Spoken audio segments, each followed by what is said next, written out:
भाई जयपुर में भी दंगे हो जाएं, भोपाल में भी दंगे हो जाएं, सारी जगह दंगे हो जाएं।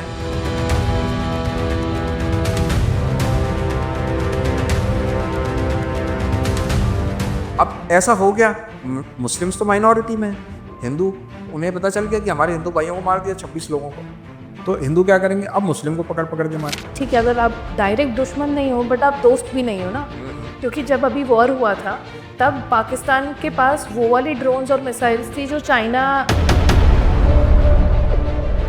ही नहीं, आप तुर्की देखेंगे, अजरबैजान वहाँ से देखेंगे, तो वो सारी चीज़ें भी जो हैं पाकिस्तान को कहीं ना कहीं उसने हेल्प। तो चाइना ये क्लेम करता है कि ये तीनों चीज़ें पे चाइना का अधिकार है। ट्रेड में चाइना हमेशा मास्टर्स रहा है Yes. In terms of manufacturing. Yes. अभी जो अमेरिका और चाइना के बीच का ट्रेड हुआ है, जो अग्रीमेंट साइन हुआ है, I always say tariffs is the most beautiful word to me in the dictionary. A tariff on tariff. उससे मैं जानना चाहती हूँ सर कि हमारे भारत को कैसे इफेक्ट हुआ। उनके पास ये प्लानिंग थी। क्यों? क्योंकि उनको पूरा प्लान करना था पाकिस्तान में कि नहीं यार, पहलगाम में जो है ऐसी ऐसी टोपोग्राफी है, हम यहाँ अटैक कर सकते हैं। अब जब अटैक हुआ उन्होंने मैप्स दे दिए, क्योंकि उनको तो भाई पैसे से मतलब, यूएस बेस्ड कंपनी है। एक्चुअली क्या है, कोई आइलैंड को क्लेम करने का मतलब है उसके आसपास का जो 12 किलोमीटर का एरिया होता है, पूरी इंटरनेशनल बॉर्डर वो उसी कंट्री का होता है। जैसे इंडिया का जो शोर है, जो लास्ट पॉइंट है जहाँ से सी मिलता है, तो लास्ट पॉइंट से 12 किलोमीटर सी तक वो इंडिया की टेरिटरी है। तो अगर चाइना क्लेम करेगा ये आइलैंड मेरा है, तो पूरे 12 किलोमीटर की टेरिटरी उसकी। दी अय्यर शो के नए एपिसोड में आप सबका बहुत बहुत स्वागत है। आज जो हम टॉपिक पे बात करने वाले हैं वो है जियो पॉलिटिक्स। बहुत सारे लोग जिन्होंने नहीं सुना है या नहीं उनको पता है जियो पॉलिटिक्स क्या है, वो मेरा शो जरूर देखिए, क्योंकि हमें ऐसा लगता है कि अगर कोई चीज डायरेक्टली हमको नहीं अफेक्ट कर रही है तो शायद वो हमारे मतलब का नहीं है, लेकिन अगर कोई भी चीज हमारी कंट्री को अफेक्ट कर रही है और उस कंट्री में हम रहते हैं तो वो कहीं ना कहीं हमको लॉन्ग टर्म में ज़रूर उसका इफ़ेक्ट देखने को मिलेगा। हाल ही में अगर एग्ज़ाम्पल हम दें तो जब इंडिया पाकिस्तान का वॉर हुआ था, तब बहुत सारी ऐसी चीज़ें हमको समझ में आई जो हम नहीं एक्सपेक्ट कर रहे थे। जो हिडन एनिमीज़ हैं, उनके बारे में हमको पता चला और बहुत सारी ट्रेड से रिलेटेड बातें भी पता चली। तो आज हम जिनसे बात करेंगे वो जियोपॉलिटिकल अफेयर्स में बहुत अच्छा होल्ड रखते हैं, काफ़ी जानकारी रखते हैं और सबसे अच्छी बात है कि उनको एक डिटेल में नॉलेज है, just not about India but बाकी कंट्रीज भी जो कहीं ना कहीं हमको अफेक्ट करती हैं किसी ना किसी तरीके से। तो सबसे पहले हम स्वागत करेंगे राहुल राज जदावन सर का।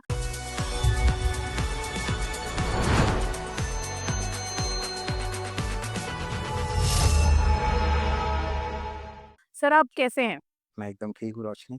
और सर क्योंकि आपसे जब बात हो रही थी अभी बिहाइंड द सीन्स, तो बहुत सारी ऐसी-ऐसी छोटी-छोटी चीज़ों के बारे में आपने बताया जिस पे हमारा ध्यान जाता भी नहीं है। यस। लेकिन ध्यान नहीं जाता इसका मतलब ये नहीं है कि वो चीज़ें अफ़ेक्ट नहीं कर रही हैं हमें। तो सबसे पहले तो सर मैं चाहूँगी कि आप भारत की जनता को पहले तो ये समझाइए कि जियोपॉलिटिक्स का क्या मतलब होता है? यस, जियो पॉलिटिक्स मीन्स दुनिया में जो भी चल रहा है, हुँ, it is about countries, hmm, relation between countries, hmm, and that relation is having any kind of impact on our country or us. हाँ, Let's suppose कि यूएस और पाकिस्तान में कोई डील होती है, हुँ, यूएस चाइना में कोई डील होती है, रशिया यूएस में कोई डील होती है, या फिर कोई भी पूरे वर्ल्ड के किसी भी नूक एंड कॉर्नर में कोई डील होती है या हुँ, कोई इवेंट होता है, उसकी वजह से हमारे ऊपर क्या इफेक्ट पड़ता है, उस चीज़ को हम कैसे रिस्पॉन्ड करते हैं, और उसका, उस रिस्पॉन्स का हम लोगों के लिए या तो बेनिफिट होगा, किस तरह का बेनिफिट होगा, किस तरह के हमारे इकोनॉमिक बेनिफिट्स होंगे, किस तरह के पॉलिटिकल बेनिफिट्स होंगे, किस तरह के हुँ। सोशल बेनिफिट्स होंगे। These all discussions are covered in under the topic of geopolitics. Geopolitics. Yes. Okay. अब सर क्योंकि जियोपॉलिटिक्स से ये समझ में आता है कि ये बहुत ही वाइडर टर्म में है, जहाँ पे कंट्रीज़ उनके साथ नेगोशिएट करना पसंद करती हैं जो प्रेज़ेंट टाइम में पावर में हो। यस। जैसे हमेशा इसमें इक्विलिब्रियम वाला रूल चलता है। कोई भी कंट्री दूसरे कंट्री के खिलाफ ज़्यादा टाइम के लिए ना ही दुश्मन या ना ही दोस्त वाला काम करती है।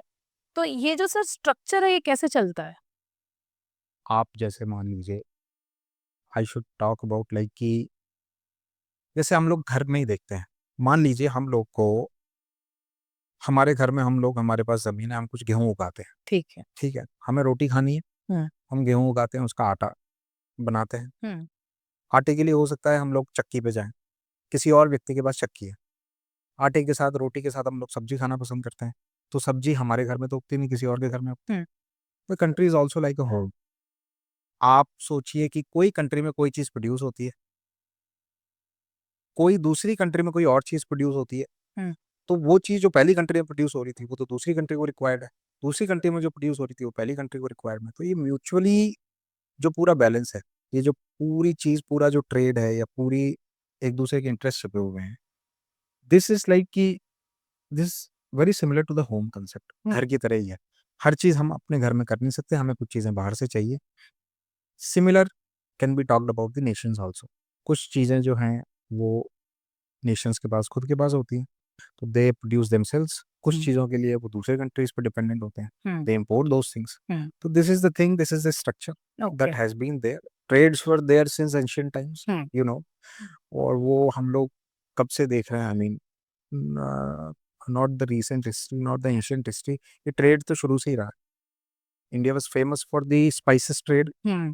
पहले वेस्ट में स्पाइसेस नहीं होते थे। इंडिया की जियो क्लाइमेटोलॉजी आप बोल सकते हो ऐसी थी, इंडिया की लोकेशन ऐसी थी ट्रॉपिक्स के बगल में, जहाँ पे मसाले उग सकते थे। तो there was the spice trade earlier.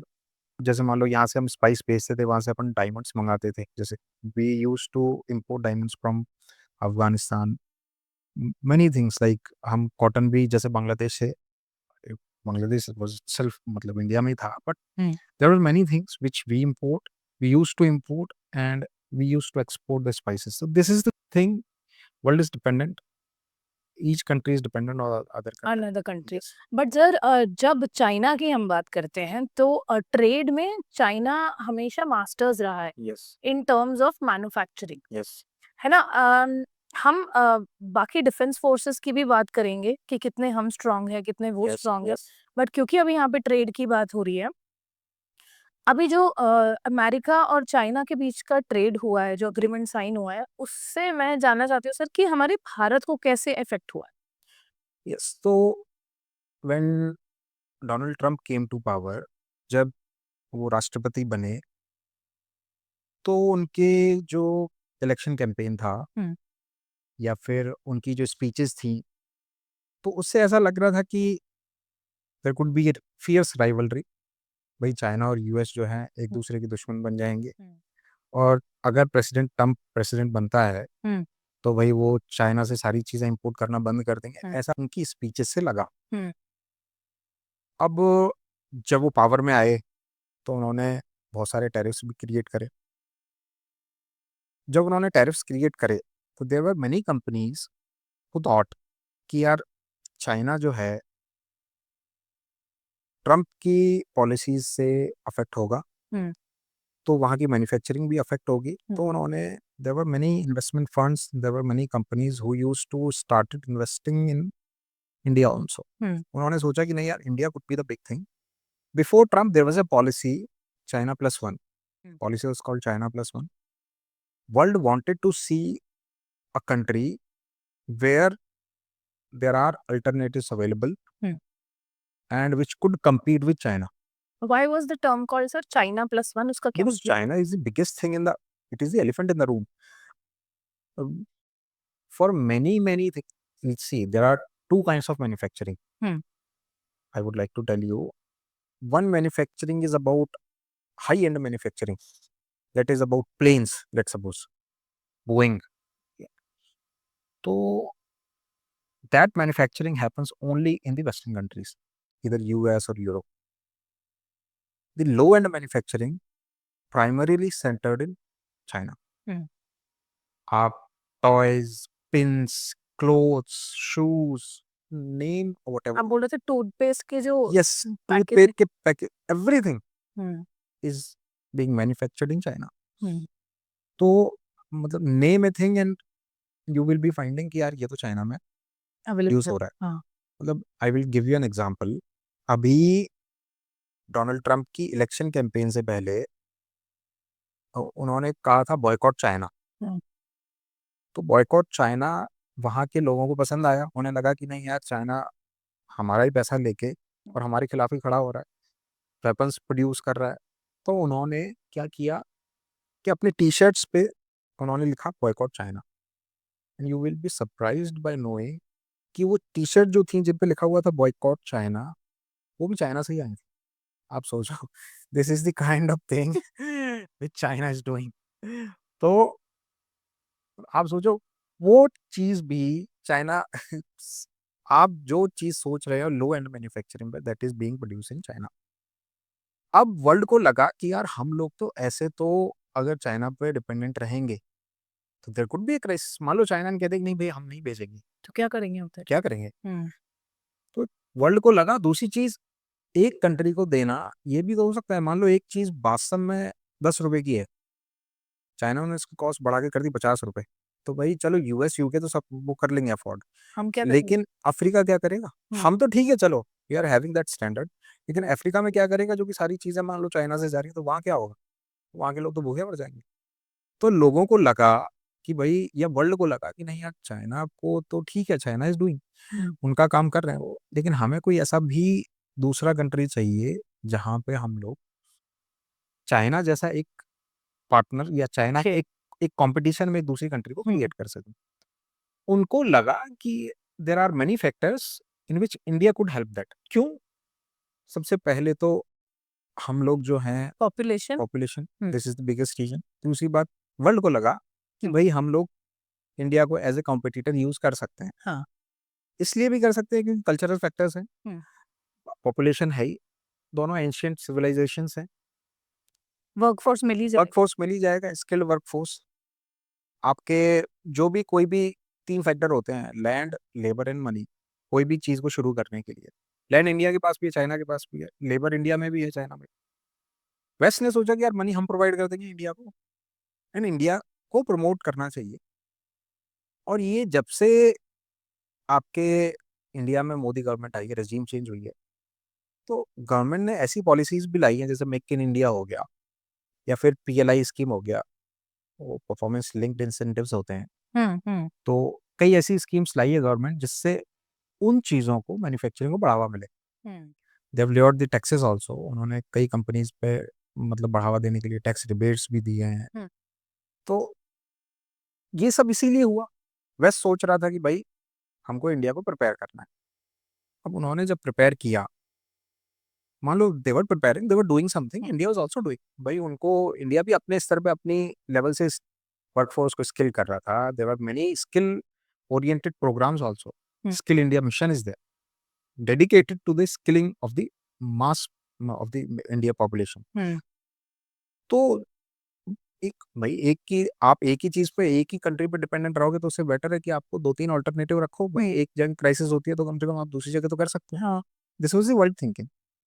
अब जब से आपने पूछा मुझसे कि यूएस और चाइना की जो डील हुई है उससे इंडिया पे क्या फर्क पड़ेगा, लेट मी टेल यू कि जब ट्रम्प अपनी इलेक्शन कैंपेनिंग कर रहे थे, उन्होंने कहा था कि नहीं हम भाई हम चाइना से सब कुछ तोड़ लेंगे और हम दुनिया में कहीं भी देखेंगे। तो कई लोगों ने इंडिया पे ट्रस्ट किया, इंडिया में इन्वेस्ट किया। अब the government in US can not be trusted. मतलब this is, I mean, this is being run by the businessman people. Elon Musk is there. Those people means business. उनको interpersonal relation, history, इनसे कोई मतलब नहीं, उन्हें business चाहिए। उन्होंने कल ही एक ट्रेड डील साइन करी है चाइना के साथ। तो उन्होंने म्यूचुअली एग्रीड किया है कि 90 दिन तक हम लोग टैरिफ्स पे काम करेंगे, लोअर करेंगे टैरिफ्स एक दूसरी कंट्री के लिए, और जो है हम लोग एक दूसरे को बेनिफिट पहुंचाएंगे। अब दो बहुत बड़ी बड़ी इकोनॉमीज, अब सोचो, they have involved and they have signed, or rather they have agreed upon an agreement। तो इंडिया तो बेचारा, हम लोग तो सोच रहे थे कि हमारे इन्वेस्टमेंट आएगा, अब तो इन्वेस्टमेंट चाइना जाएगा या यूएस जाएगा। तो इकोनॉमिकली देखा जाए तो अगर इनकी डील हुई है तो हम लोग तो, वेस्ट इज, आप सोचिए कि they are the top most thing in the top end manufacturing. I am talking about Boeing. Low end manufacturing में चाइना होगा तो वर्ल्ड कहाँ जाएगा? बट हम लोग को इसके साथ भी करना ही पड़ेगा।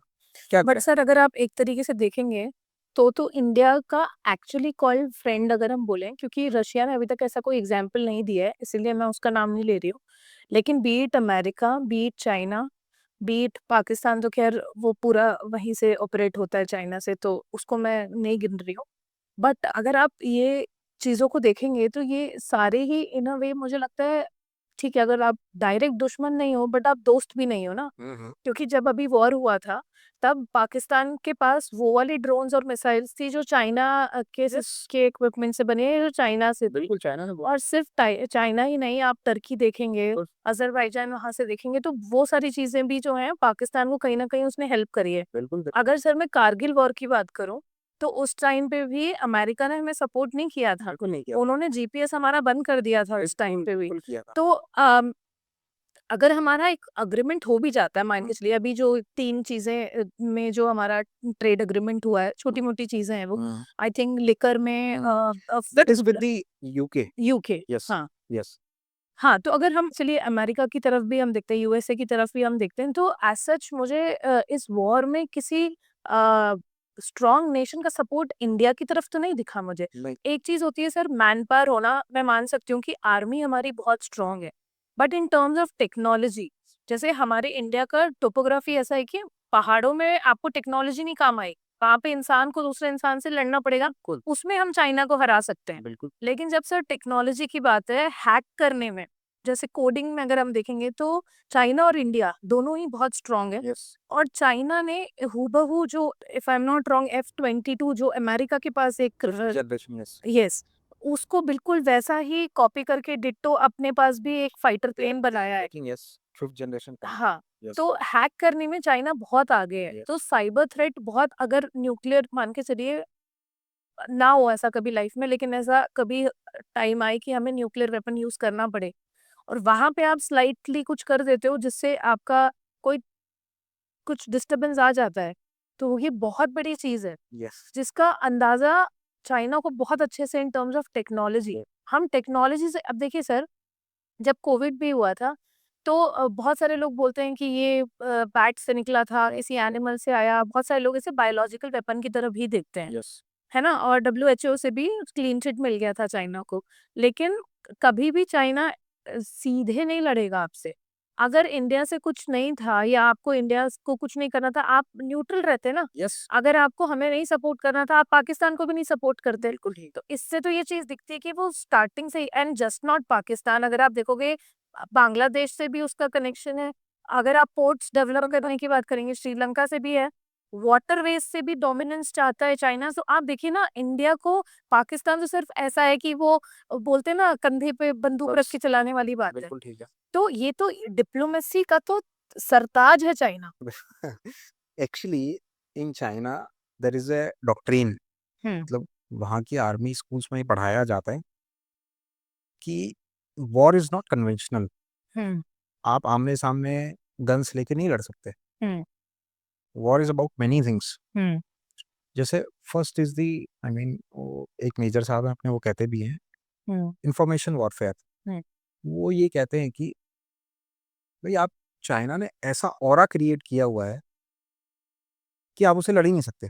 जैसे मान लो अपन ये कहते हैं कि हम लोग मैन्युफैक्चरिंग में पीछे है, हम्म अपन के दिमाग में एक बेसिक थॉट कैसे आया, अपन ये सुनते कि नहीं और चाइना में तो बहुत बड़ा मार्केट है, मतलब बहुत बड़ी बड़ी फैक्ट्रीज हैं, हम्म बहुत ज़्यादा लेबर काम करती है, ऐसे ऐसे ऑटोमेशंस हैं, रोबोट्स काम करते हैं, तो हमने अपने मन में एक ऐसी धारणा बना ली है कि भैया China is everything in terms of manufacturing.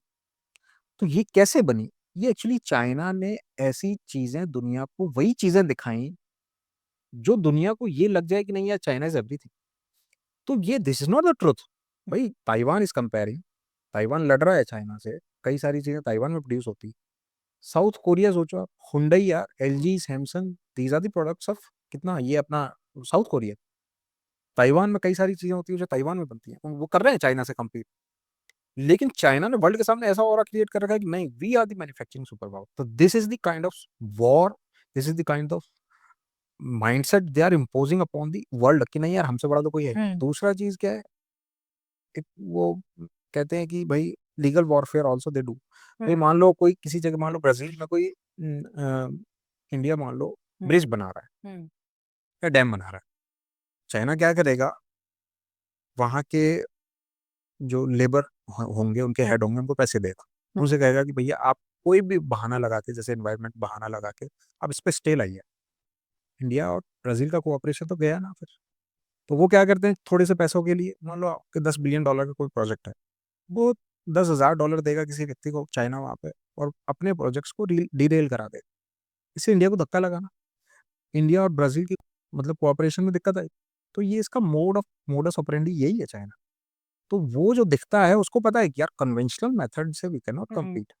हम लोग को ऐसा ऑरा क्रिएट फाइट करना, विदाउट फाइटिंग। यस, हम लोग को ऐसा ऑरा क्रिएट करना पड़ेगा, हम लोग को ऐसी चीजें क्रिएट करनी पड़ेगी। मतलब मैं आपको एग्जांपल दूं, नक्सलाइट्स एरियाज में एक मेजर साहब को उन्होंने इतना लीगली फंसा दिया कि बेचारे वो अभी तक वो लीगल केस ही लड़ रहे हैं दिल्ली। वो बोल रहे हैं कि भैया नक्सली से तो मैं लड़ सकता हूँ, इनसे मैं कहाँ तक लड़ूंगा यार, जजों से और वकीलों से कहाँ तक मैं पैसे खर्च करूंगा।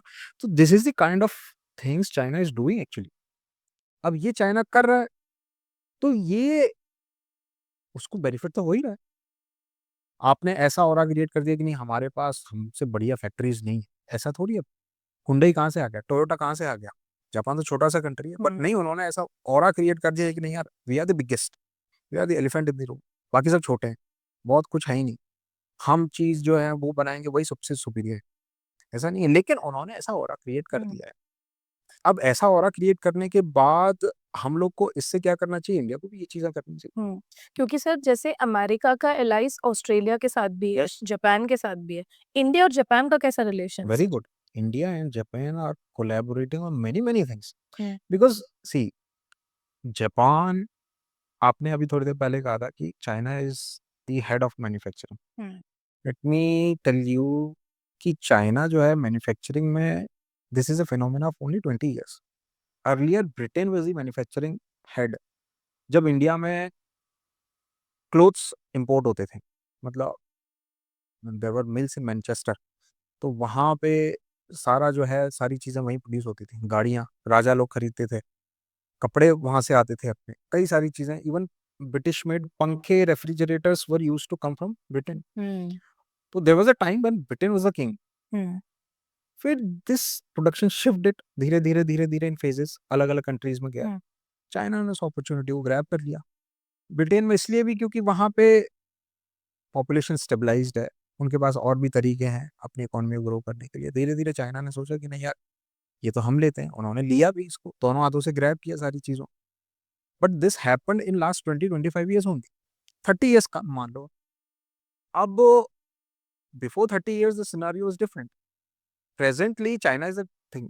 अब अगर मान लो वेस्ट को ये चाहिए, I mean I just told you कि चाइना प्लस वन थिंग, तो अगर वेस्ट को ये चाहिए कि भाई हमें कोई और कंट्री को सपोर्ट करना है, they are doing that by favouring India, by favouring investments in India, by doing investments in India, by transferring the technology to India, कई सारी चीजें वो दे भी रहे हैं।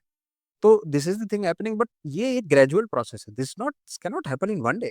तो सिमिलरली सर जैसे अगर हम तिब्बत की बात करते हैं, जैसे वो तो क्योंकि अब जो एक कॉमन वॉल है अभी, ताइवान भी चलो अपना एक सेपरेट कंट्री बनाने के लिए लड़ रहा है, लेकिन मुझे ऐसा लगता है कि जो तिब्बत का क्राइसिस, जो प्रॉब्लम है हमारा और चाइना के बीच में, वो अभी नहीं, अगले 10 साल में नहीं, 20 साल में नहीं, एटलीस्ट उसको ट्राई आज से करना चाहिए वो चीज़ सॉर्ट आउट करने की, क्योंकि बहुत ही सिस्टमैटिकली चाइना जो है अपने पोर्ट्स हो जाएं, अपना जो एक जो प्रेजेंस है वो हर जगह हमारे आसपास देख सकते हैं, बहुत अच्छे होते हैं। और जैसे मैंने बोला सर कि एक जैसे आप भी ये चीज बता रहे थे कि चाइना कभी भी उस प्रिंसिपल पे नहीं बिलीव करता है कि वेपन्स के बिना किस तरीके से लड़ा जाए, है ना, वो उस चीज पे बहुत ज्यादा उसका दिमाग रहता है। तो अभी सर क्योंकि फॉर एग्जाम्पल अमेरिका है, और अगर अमेरिका हमारे साथ दुश्मन नहीं है तो दोस्त, मतलब एक एक ऐसे मान सकते हैं कि ठीक है, मतलब हमारे उनके साथ रिश्ते ठीक हैं, लेकिन पाकिस्तान, चाइना और टर्की, इन लोग ने टाइम एंड अगेन प्रूव कर दिया है कि भाई तुम्हारा हमारे साथ कुछ नहीं है। अब चाइना सर एक्सेप्ट रशिया, हम और किनके साथ आपको लगता है दिस इज द टाइम कि हमारा भी एलाई जो है बहुत ज्यादा स्ट्रॉन्ग बनना चाहिए, एटलीस्ट उन कंट्रीज के साथ जिनके साथ हमारा न्यूट्रल है उसको बेटर करें? Actually, you talked about 2-3 things here. Let me talk about Tibet problem, okay? First, तो चाइना की स्टेटेड पॉलिसी, गवर्नमेंट पॉलिसी है, 3 things in China. One is Tibet. There is a plateau, huge plateau. Another thing is mainland China. It is about ports, Shanghai, और वो जो है ना अपने eastern China के वो जो कंट्री स्टेट्स हैं, hmm, that is mainland China. Hmm, Taiwan is island. Hmm, तो चाइना ये क्लेम करता है कि ये तीनों चीजें पे चाइना का अधिकार है. Hmm, US generally does not approve this theory. वो ये कहता है कि ताइवान में डिफरेंट गवर्नमेंट है. हम्म, तिब्बत जो है, ठीक है भाई, मान लिया आपका जो है तिब्बत है, आपकी टेरिटरी में आता है, but we consider this as a state where China का उतना जो ये क्लेम करता है कि नहीं हमारा पार्ट है. अब तिब्बत वाले लोग जो हैं, जो दलाई लामा या फिर जो लोकल पॉपुलेशन है, वो ये कहते हैं कि नहीं भाई, हम लोग को अलग कंट्री बनाओ, हमारा कल्चर अलग है, हमारी टोपोग्राफी अलग है, हम्म, हम लोग का तुम लोग के साथ कोई लेना देना ही नहीं है. तो वो लोग अपना क्लेम करते हैं कि नहीं भाई, हमें अलग कंट्री बनाओ. ताइवान जो था, hmm, Taiwan has a very interesting story, let me tell you. In world war 2, Taiwan जो है, that was the ally of US. मतलब अलाइज के साथ था, यूएस यूके. तो वहां पे चाइना जो था, चाइना वाला जो, दिस हैड वो जो है ना कम्युनिस्ट थॉट्स. वहां पे अभी भी आपके कैपिटलिस्ट थॉट्स हैं ताइवान में. चाइना, मेनलैंड चाइना में ये this is all about communist thoughts. तो after world war that happened, China और रशिया जो था, they were more about the socialist thing, communist thing, socialist thing. Taiwan is different. उन्होंने वो पूरा कैपिटलिस्ट सिस्टम है अभी भी वहां पे. तो हुआ क्या था कि धीरे धीरे चाइना ने खुद को कंसोलिडेट किया, अपनी इकोनॉमी बढ़ाई. 78 में उन्होंने इकोनॉमी को लिबरलाइज किया. उन्होंने बहुत मेहनत की, बहुत सारे काम किए, अपनी इकोनॉमी रिफॉर्म्स किए, लोगों को पढ़ाया, लोगों को स्किल्ड किया. एंड वो आज है, वो दुनिया को दिखता है. धीरे धीरे उन्होंने अपने को कंसोलिडेट किया. अब इंडिया का जो तिब्बत प्रॉब्लम है, तो चाइना ये कहता है कि भाई नहीं, तिब्बत तो हमारा है, उन्हें कोई लेना देना नहीं है. आप तिब्बत छोड़ो, they claim many parts of Arunachal Pradesh also. वो ये कहते हैं कि ये हमारे हैं. हम्म, आप अरुणाचल प्रदेश भी छोड़ो, आप जम्मू एंड कश्मीर का जो अक्साई चिन वाला पार्ट है, जैसे उन्होंने उस पर कब्जा ही किया हुआ है. हम्म. वो तो कहते हैं कि ये तो हमारी टेरिटरी, ये तिब्बत तो का पार्ट. स्ट्रिंग ऑफ पर्ल्स की बात कर रहे हैं नहीं, आप नहीं, पूरे? आई am talking about the Indian map. Okay. India map जो अरुणाचल वाला पार्ट है, उसमें कई सारे हिस्सों के नाम, चाहे जैसे इंडिया में उनको बोलते हैं कुछ, लेट सपोज कि ए नाम है किसी गांव का, चाइना ने उस गांव का नाम कुछ और रख रखा है, जी रख रखा है अपनी लैंग्वेज में. यस, उन्होंने अपने हिसाब से मैप क्रिएट कर रखे हैं. ऐसे ही अपन जो इंडिया का जो मैप है वो यूं बनता है ना, यूं. हम्म, तो जो एक राइट हैंड वाला पार्ट है, दैट इज कॉल्ड अक्साई चिन, तो चाइना के कब्जे में है वो. जैसे लेफ्ट वाला पार्ट एलओसी जो पाकिस्तान के कब्जे में है, दैट इज कॉल्ड पीओके. हम्म, जैसे ईस्ट वाला पार्ट वो चाइना के कब्जे में. तो वो जो है, आप तिब्बत को तो छोड़ो, तिब्बत तो उनका है ही. वो ये कहते हैं कि अरुणाचल के कई पार्ट हमारे हैं और इंडिया के कई पार्ट हमारे हैं, मतलब अक्साई चिन वाला पार्ट हमारा है. तो अगर हम तिब्बत की प्रॉब्लम को पाकिस्तान की प्रॉब्लम से लिंक करें, that is not, because China की पॉलिसी है एक्सपेंशन. एक्सपेंशन का मतलब है रिसोर्सेस. रिसोर्सेस का मतलब है मोर इकोनॉमी, मोर पैसा. भाई आप ये सोचो, तो चाइना को बोलो ना पाकिस्तान ले ले, हमारे पीछे क्यों पड़ा है भाई? वो तो उनका तो वही है, वो तो गुलाम ही है एक तरह से चाइना का. पाकिस्तान हाँ, तो उन्हीं का पार्ट है वो तो. आप बट वो टोटल अगर डोमिनेंस डिक्लेयर नहीं है, डिक्लेयर नहीं है, बट अनडिक्लेयर्ड पार्ट तो है ही वो चाइना का. चाइना की टेरिटरी है, ये मानो आप. हम्म, आप ये सोचो, थिंग इज, मतलब मुझे, हालांकि ये observation we can not tell this और I am not claiming it और hmm, nobody would claim it. Apple ने ये सोचा कि हम अपना आईफोन्स का प्रोडक्शन इंडिया में शुरू करते हैं. There is a company called Foxconn which makes iPhones. उन्होंने बेंगलोर में अपना प्लांट डाला, या चेन्नई या बेंगलोर, आई डोंट सही नेम द लोकेशन, बट उन्होंने प्लांट डाला. उन्होंने मैक्सिमम एक्सपोर्ट किए यूएस आईफोन्स के. अभी लास्ट 2 मंथ्स में, हम्म, लास्ट 3 मंथ्स में हम्म, चाइना को लगा कि यार ये तो आईफोन का प्रोडक्शन हमारे यहाँ से गया. उन्होंने क्या किया, पाकिस्तान को बोला कि यार नहीं, कुछ ना कुछ तो करो तुम. And they just did the Pahalgam. अब सोचो, यस, मतलब this could be the fall out. भाई I am not claiming it, hmm. I am not claiming it, but there could be something which could happen. Exactly. मतलब ये reason हो सकता है. अब क्या होगा India. I was also coming to that sir, जब आपने पहलगाम बोला, उसके पहले ही आप क्रोनोलॉजिकली ये चीज यस, देखिए कि अमेरिका का टैरिफ बढ़ाना यस, चाइना के ऊपर, फिर अमेरिका का ये बोलना कि हम ऑल्टरनेटिव सर्च कर रहे हैं, हम इंडिया के साथ हो सकता है ट्रेड मार्केट और बढ़ाएं. ये सब कुछ एक के बाद एक कैसे हो रही हैं चीजें? और फिर उसके बाद अटैक भी हुआ. तो अटैक हुआ तो सारी चीजें डिरेल हो गई. भाई जो बना बनाया चीज था वो तो हम्म भाई खत्म ही हो गया। हम्म तो ये तो वो सोच ही रहे थे कि नहीं यार कैसे भी करके डिस्टेबलाइज करो इनको। हम्म आप सोचो यार बढ़िया आराम से कुछ लोग काम कर रहे हैं पाकिस्तान में, वो अपना खा पी रहे हैं, उनको सडनली क्या पड़ी। मतलब आप ये सोचो इस अटैक की आप बेसिक सोचो, एक चीज सोचो, कश्मीर में कभी भी टूरिस्ट पर अटैक नहीं हुआ। आप कितने अमरनाथ यात्री जाते हैं, कितने वैष्णो माता दर्शन जाते हैं, कभी ऐसे कंसर्टेड इन पे टूरिस्ट पर अटैक नहीं हुआ कभी भी। हाँ क्यों? क्योंकि ये लोग इकोनॉमी देते हैं। हाँ हाँ भाई पोनी राइट्स देते हैं लोगों को, खाना देते हैं, होटल्स देते हैं, शेल्टर देते हैं, अकोमोडेशन देते हैं, सब कुछ उनका तो इकोनॉमी बढ़ ही रहा है ना। बढ़ रहा है। हाँ अब आप पाकिस्तान चाहता है कि नहीं यार ये लोग तो हमारे हैं, कहता ही है वो, कश्मीर तो हमारा ही है। तो अब हम लोग को अगर पैसा ही नहीं आएगा, हम लोग के यहाँ पैसा ही नहीं आएगा, तो फिर कैसे काम चलेगा? तो टूरिस्ट पर दे नेवर अटैक। भाई ठीक है एक आध टूरिस्ट मर गया होगा, वो अलग चीज है। This time they did this. क्यों? जिससे अराजकता फैले, जिससे इंडिया में क्या हो, जयपुर में भी बैठे बैठे क्या हिंदू मुस्लिम में दंगा फैले। समझ रहे हो? I was also coming to this. आप सोचो कि उन्होंने क्या बोल के सबको मैसेज करवाया कि यार तुम्हारा धर्म क्या है? तुम्हारा धर्म क्या है, हाँ। पूछ के मारा सर क्योंकि पाकिस्तान को भी पता है कि उसकी कैपेसिटी नहीं है कि इन टर्म्स ऑफ वो आर्मी में लड़े, यस। तो वो धार्मिक बातों पे ही एक दूसरे पे झगड़ा कर आप सकता ये है। पाकिस्तान देख रहे हो, मैं इसको चाइना देख रहा हूँ। बस मतलब वो माध्यम मीडियम है वो। चेहरा बस पाकिस्तान का है, बाकी सारी चीजें वो चाइना। पाकिस्तान के कंधे पे बंदूक रख के दे आर डूइंग दिस। तो वो क्या है कि ये जो इवेंट हो रहे हैं ना धीरे धीरे, आप सोचो यार इंडिया की इकोनॉमी कितनी बढ़ रही है। Last month we collected around 2.4 lakh crore rupees in GST. भाई जैसे जैसे इकोनॉमी बढ़ेगी तो चीजें आएंगी ना इंडिया में, कंपनीज आएंगी इन्वेस्ट करने, उनको ग्रोथ मिलेगी ना। तो उनको लगा कि नहीं यार कुछ तो करना पड़ेगा। This is also a factor which China considered in doing their deal with US also. मतलब उनको लगा कि यार इंडिया बढ़ रहा है धीरे धीरे, चुपचाप कैसी भी टर्म्स पे यूएस के साथ एग्रीमेंट कर लो, वरना अगर इंडिया ने कर लिया तो हम खतरे में आ जाए। तभी तो उन्होंने किया है। यूएस ने जैसे कहा ना कि 10% लगाना है तुम्हें टैरिफ, तो उन्होंने कहा ठीक है भाई हम 10% लगाएंगे, हम्म तुम्हें इस चीज पे ये टैरिफ खत्म करने की, ठीक है भाई हम कर लेंगे।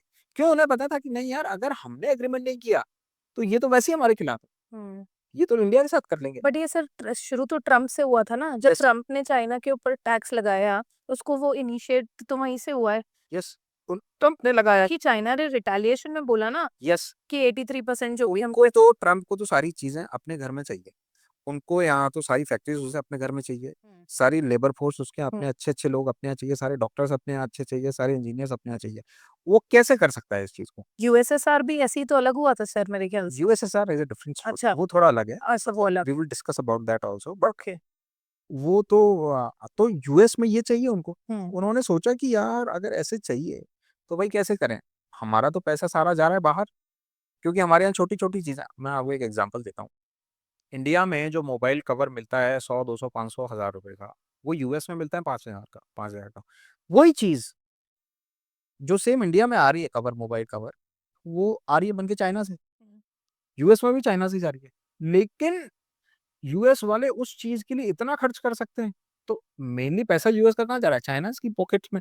तो हम्म यूएस ने सोचा कि नहीं यार भाई ये तो भाई दिक्कत होगी, हमारा सारा पैसा चाइना ले जा रहा है तो हम कहाँ जाएंगे यार। हम्म धीरे धीरे उन्होंने चाइना के जो नट बोल्ट है उनको कसना शुरू किया। अब चाइना को लगा कि नहीं यार ये तो ऐसे भी कर रहे हैं, दूसरे कंट्री के साथ डील कर लेंगे, इसलिए इनके साथ सबसे पहले डील करो भाई, कैसे भी करके डील करो। हम्म तो this could be one of the reasons. मतलब there were many factors, but yes there was this factor also. तो चाइना तो ये है भाई कि तिब्बत वाला जो है वो उनका तो एक्सपेंशनिस्ट पॉलिसी है, वो तो मतलब पूरे दुनिया में जाएंगे। अभी आपने एक सुना होगा, they have a territorial dispute with Japan. Hmm दो आइलैंड्स हैं, शिनकाकू नाम है एक का, दूसरा नाम I am not able to recall. Hmm उन उन्होंने चाइना ने वो आइलैंड कभी अपने जीवन में पिछले 2000 साल की हिस्ट्री में कभी क्लेम नहीं किए, लेकिन अब उन्होंने क्लेम कर दिया जापान से। क्यों? एक्चुअली क्या है, कोई आइलैंड को क्लेम करने का मतलब है, एक आइलैंड जो होता है वो आइलैंड तो ठीक है, उसके आसपास का जो 12 किलोमीटर का एरिया होता है, हम्म पूरी इंटरनेशनल बॉर्डर वो उसी कंट्री का होता है। जैसे इंडिया का जो शोर है, जो लास्ट पॉइंट है जहाँ से सी मिलता है, तो लास्ट पॉइंट से 12 किलोमीटर सी तक वो इंडिया की टेरिटरी है।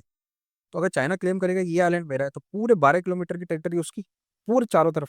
अब उस 12 किलोमीटर की टेरिटरी में आप सोचो उसके फिशिंग के अधिकार उसके, चाइना के, हम्म उसके पेट्रोलियम मान लो एक्सट्रैक्ट होता है तो पेट्रोलियम प्रोडक्ट्स के, मान पोर्ट लो का जितना यस स्प्रे हो रहा है उसमें। वो उसका, कोई आइलैंड पर भी उसने किया तो टूरिज्म उसका।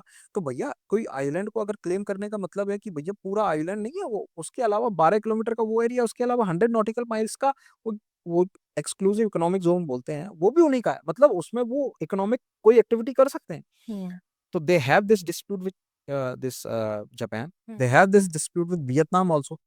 उन्होंने कहा है कि नहीं, वियतनाम जो उन्होंने कभी क्लेम नहीं किया, वो कहते हैं कि नहीं यार ये वियतनाम वाला जो आइलैंड है ये पहले वियतनाम का था। वो नहीं मानते कि नहीं वियतनाम का था, ये हमारा है। क्यों? वहां पे ऑयल के रिसोर्सेज सबसे ज्यादा है वियतनाम के पास। तो सर ऐसे कोई कुछ भी बोले मान वो जाएंगे? कर रहे हैं ना, वो नहीं मानता मान लो कोई, तो वो भेज देते हैं जहाज अपने, चाइना वाले। वियतनाम के साथ विवाद कितना बड़ा है। आपको पता है OVL, there is a company called OVL, ONGC Videsh limited. Vietnam ने पहले उनके साथ कोलैबोरेट किया। इंडिया वियतनाम की कोलैबोरेशन था क्योंकि वियतनाम के आसपास बहुत ऑयल है। इंडिया ने, ओवीएल ने इन्वेस्टमेंट्स किए।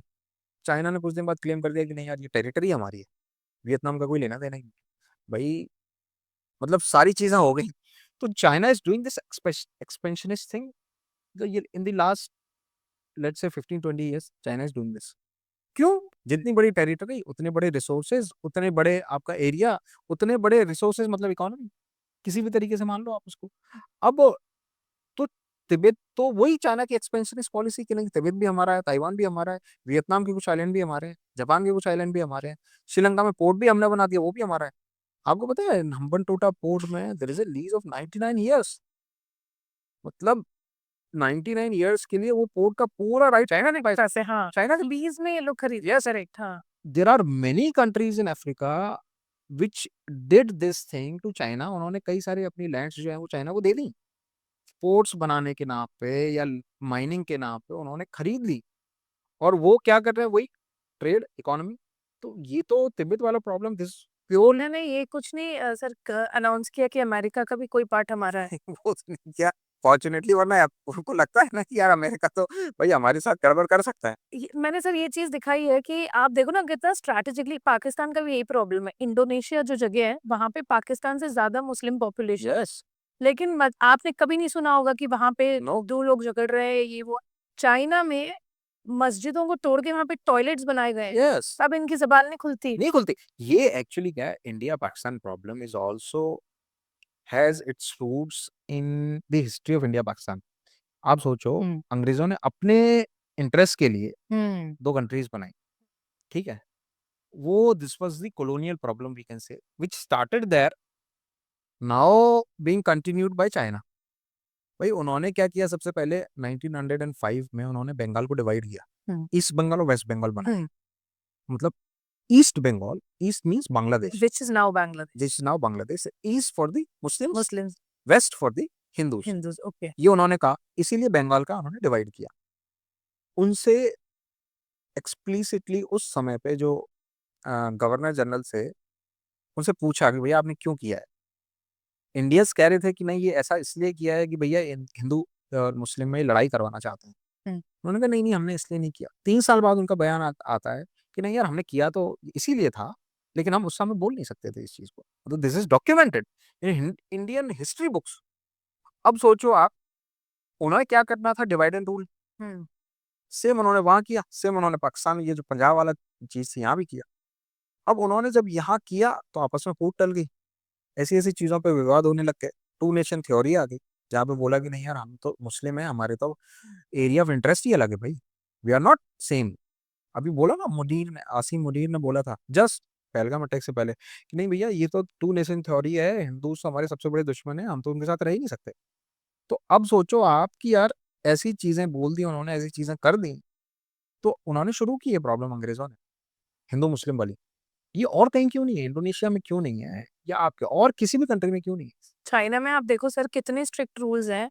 वहां पे दाढ़ी नहीं रख सकते हो आप, वहां पे कुरान की स्पेशल जो चैप्टर्स वो बोलेंगे आप वो ही पढ़ सकते हो, यस, वो डिसाइड करेंगे आप रोजे रख सकते हो कि नहीं। बिल्कुल, India being a secular country, India में भी सर एज सच कोई प्रॉब्लम नहीं है हिंदू मुस्लिम का, कोई नहीं हम हाँ ना, लेकिन ये जो क्योंकि अब देखिए ना, प्रॉब्लम है पाकिस्तान का, है। यस, क्योंकि वो उसका ना कोई विजन है ना कुछ है, और वो एक तरीके से पपेट है चाइना के हाथ। बस बस बस, उस वजह से खामियाजा हम तो भुगत रहे हैं। एग्जैक्टली भाई, किसी भी नेशन को अगर आपको उसकी इकोनॉमिक प्रोग्रेस को रोकना है तो आपस आपस में लड़वा। हाँ अब अंग्रेजों ने ये किया, उनके खुद के इंटरेस्ट से, कि यार अगर हम लोगों को यहाँ पे राज करना है जीवन भर, तो हम लोग को हिंदू मुस्लिम में लड़ाई करवानी पड़ेगी, आपस में लड़ते रहेंगे, हम राज करते रहेंगे। कभी उन्होंने मुस्लिम्स को घास डाल दी, कभी हिंदुओं को घास डाल दी, अपने अपने इंटरेस्ट लेके करते रहे, और एंड में कंट्री को डिवाइड ही करते हैं। डिवाइड एंड रूल वाला। बस डिवाइड एंड रूल, तो वही है अब वो लेगेसी जो वो जो प्रॉब्लम क्रिएट करी है अंग्रेजों ने, चाइना उसका फायदा उठा रहा है, इसीलिए तो इंडिया में प्रॉब्लम्स हो रही।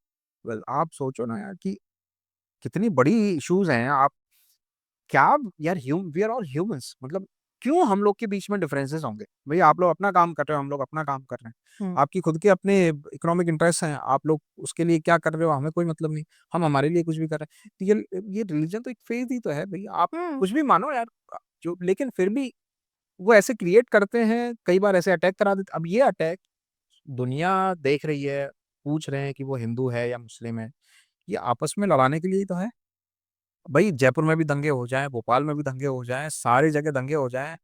अब ऐसा हो गया, मुस्लिम्स तो माइनॉरिटी में हैं, हिंदू, उन्हें पता चल गया कि हमारे हिंदू भाइयों को मार दिया 26 लोगों को, तो हिंदू क्या करेंगे, अब मुस्लिम को पकड़ पकड़ के मारेंगे, तो इंडिया इसी में करता रहेगा।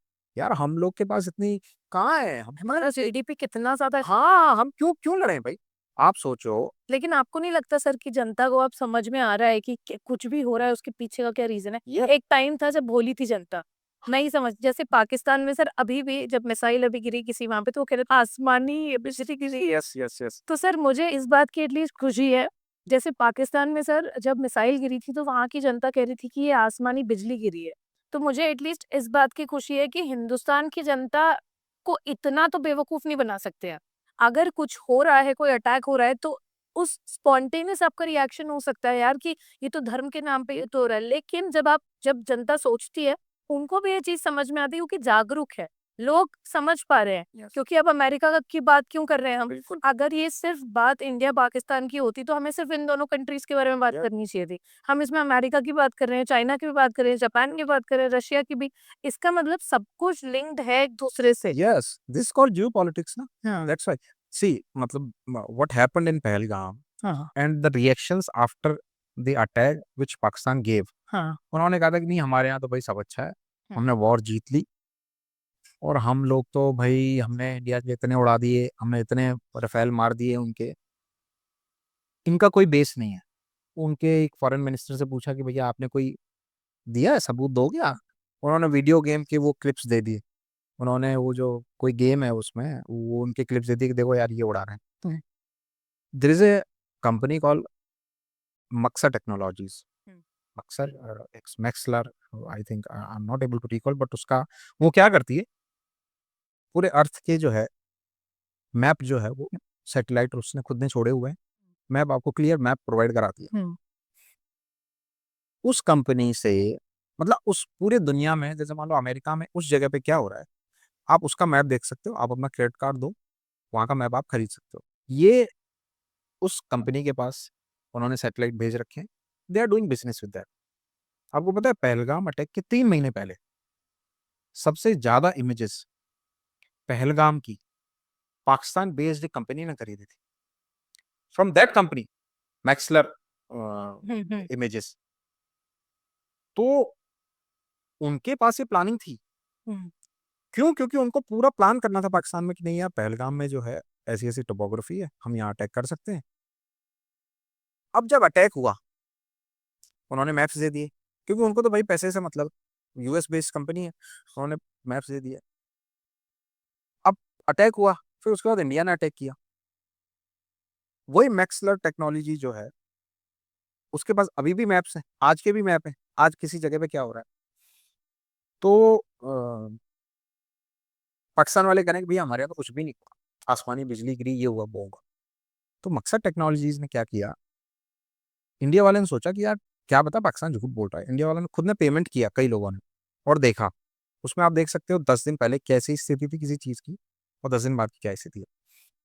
There is a air base in Pakistan called Noor Khan, that is very famous, और वहाँ पे सिर्फ सेलिब्रिटीज ही, या तो बहुत प्रोमिनेंट सेलिब्रिटीज जाते हैं, हाई डिग्नेटरीज, या फिर मिलिट्री के लिए एस्टेब्लिशमेंट के लिए यूज होता है। 10 दिन पहले की अगर आप इमेज देखेंगे, Nur Khan is a base properly doing its functions, कोई दिक्कत नहीं। आज अगर आप उसको, आप भी अगर अपन अपने फोन में भी देखेंगे ना, उस इमेज में वहां पे गड्ढा पड़ा हुआ है, कहाँ से आया वो गड्ढा? पर ये चीज क्वेश्चन करने वाला पाकिस्तान में कोई नहीं है। प्रॉब्लम इज दिस, हम लोग के पास तो पैसा, हम तो क्रेडिट कार्ड से देख लेंगे भाई ये हो रहा है। Same is for Jacobabad, there is a place called Jacobabad, वहाँ पे पाकिस्तान का एयर बेस है, वहाँ भी यही है। Many many air bases, at least 9 और 10 उन्होंने इंडिया मिलिट्री ने दिया है कि भैया उन्होंने कहा है कि भैया हम झूठ, हम कुछ नहीं बोल रहे, आप जाओ इस कंपनी के पास, पे करो, सैटेलाइट इमेजेस देखो, ये अमेरिकन कंपनी है, झूठ तो बोलेगी नहीं। 5 दिन पहले के इमेजेस देखो, आपके इमेजेस, हमने कुछ नहीं किया, हम कह रहे हैं इमेजेस देख लो, आपको पता चल जाएगा। तो सर जो नूर खान एयरपोर्ट के पास वो गड्ढा हुआ, तो उसके बारे में पाकिस्तान ने एक रिपोर्ट नहीं ली कि ये कहाँ से हुआ? That is only accessible to very high class individuals. दुनिया वो तो वो अंदर जाने नहीं देते। अटैक तो उस जगह पे हुआ है, वो तो चारों तरफ से बीच में, जैसे मान लो बहुत बड़ा एरिया है, बहुत बड़े एरिया में बीच में बेस है, चारों तरफ से तो फेंसिंग है, वहां तो कोई घुस ही नहीं सकता। और वो जब बम फट रहे थे वो कह रहे थे कि नहीं नहीं कुछ नहीं है, कुछ नहीं हुआ, हमारे यहाँ कुछ नहीं हुआ, सब कुछ ठीक चल रहा है, सब कुछ ठीक चल रहा है। आपके रावलपिंडी में जहाँ पे पीएसएल के मैचेस हो रहे थे, वो स्टेडियम तोड़ दिया इंडिया वालों ने। वो कह रहे हैं कि नहीं यार यहाँ तो बिजली गिरी है। मतलब वो Pakistan is a totally absurd, मतलब वो उनका कोई धर्म नहीं है, वो कुछ भी कह सकते हैं। पर मैं ये कह रहा हूँ कि ये चीजें जो इंडिया ने करी हैं, इंडिया ने अपने ऑब्जेक्टिव्स जो हैं इस अटैक के थ्रू जो भी पूरे किए हैं, मुझे तो लगता है कि ये बहुत बड़ी सफलता है। एक्चुअली क्या हो सकता है, मतलब इंडियंस के कुछ लोगों के दिमाग में ये जाए कि यार मोदी जी पीछे हट गए, ऐसा नहीं है। एक्चुअल में हम लोग उनको मैसेज देना चाहते थे भाई कि हम क्या कर सकते हैं, हमारे पास उनकी कैसी कैसी इमेजेस हैं, कैसे कैसे हमारे पास जियो कोऑर्डिनेट्स हैं, किस किस चीज़ के हैं। हमने उन पे अटैक करके दिखाया उनको कि नहीं भाई, नूर खान और वो जो है ना उनकी कोई न्यूक्लियर फैसिलिटी है, उससे जस्ट 10 किलोमीटर दूर ही इंडिया ने मिसाइल अटैक किया है। ये सिर्फ ये दिखाने के लिए कि भैया हम तुम्हारे एटॉमिक जो बॉम्ब्स तुम्हारे रखे हुए हैं ना उन पर भी अटैक कर सकते हैं। और ये एक्चुअली क्या, एटॉमिक बॉम्ब पे अटैक करने का मतलब है the world is involve in that, क्योंकि वहां से बहुत ज्यादा रेडिएशन निकलते हैं। हम्म। तो आपको पता है कि स्पेशल प्लेन्स केम फ्रॉम इधर यूएस और I don't know the country, जो एटॉमिक रेडिएशंस का लेवल चेक करने आए थे पाकिस्तान में। क्या पता इंडिया ने वो भी ठोक दी हो। इंडिया ने क्लेम किया कि हमने नहीं किया, हम्म। हम नहीं कर रहे हैं, we are not doing that, और ना हमने किया। लेकिन पाकिस्तान के ऐसे ऐसे बेसिस पे इंडिया ने अटैक करके या बगल में उनके अटैक करके ये दिखा दिया कि नहीं हम इनको तबाह कर सकते हैं।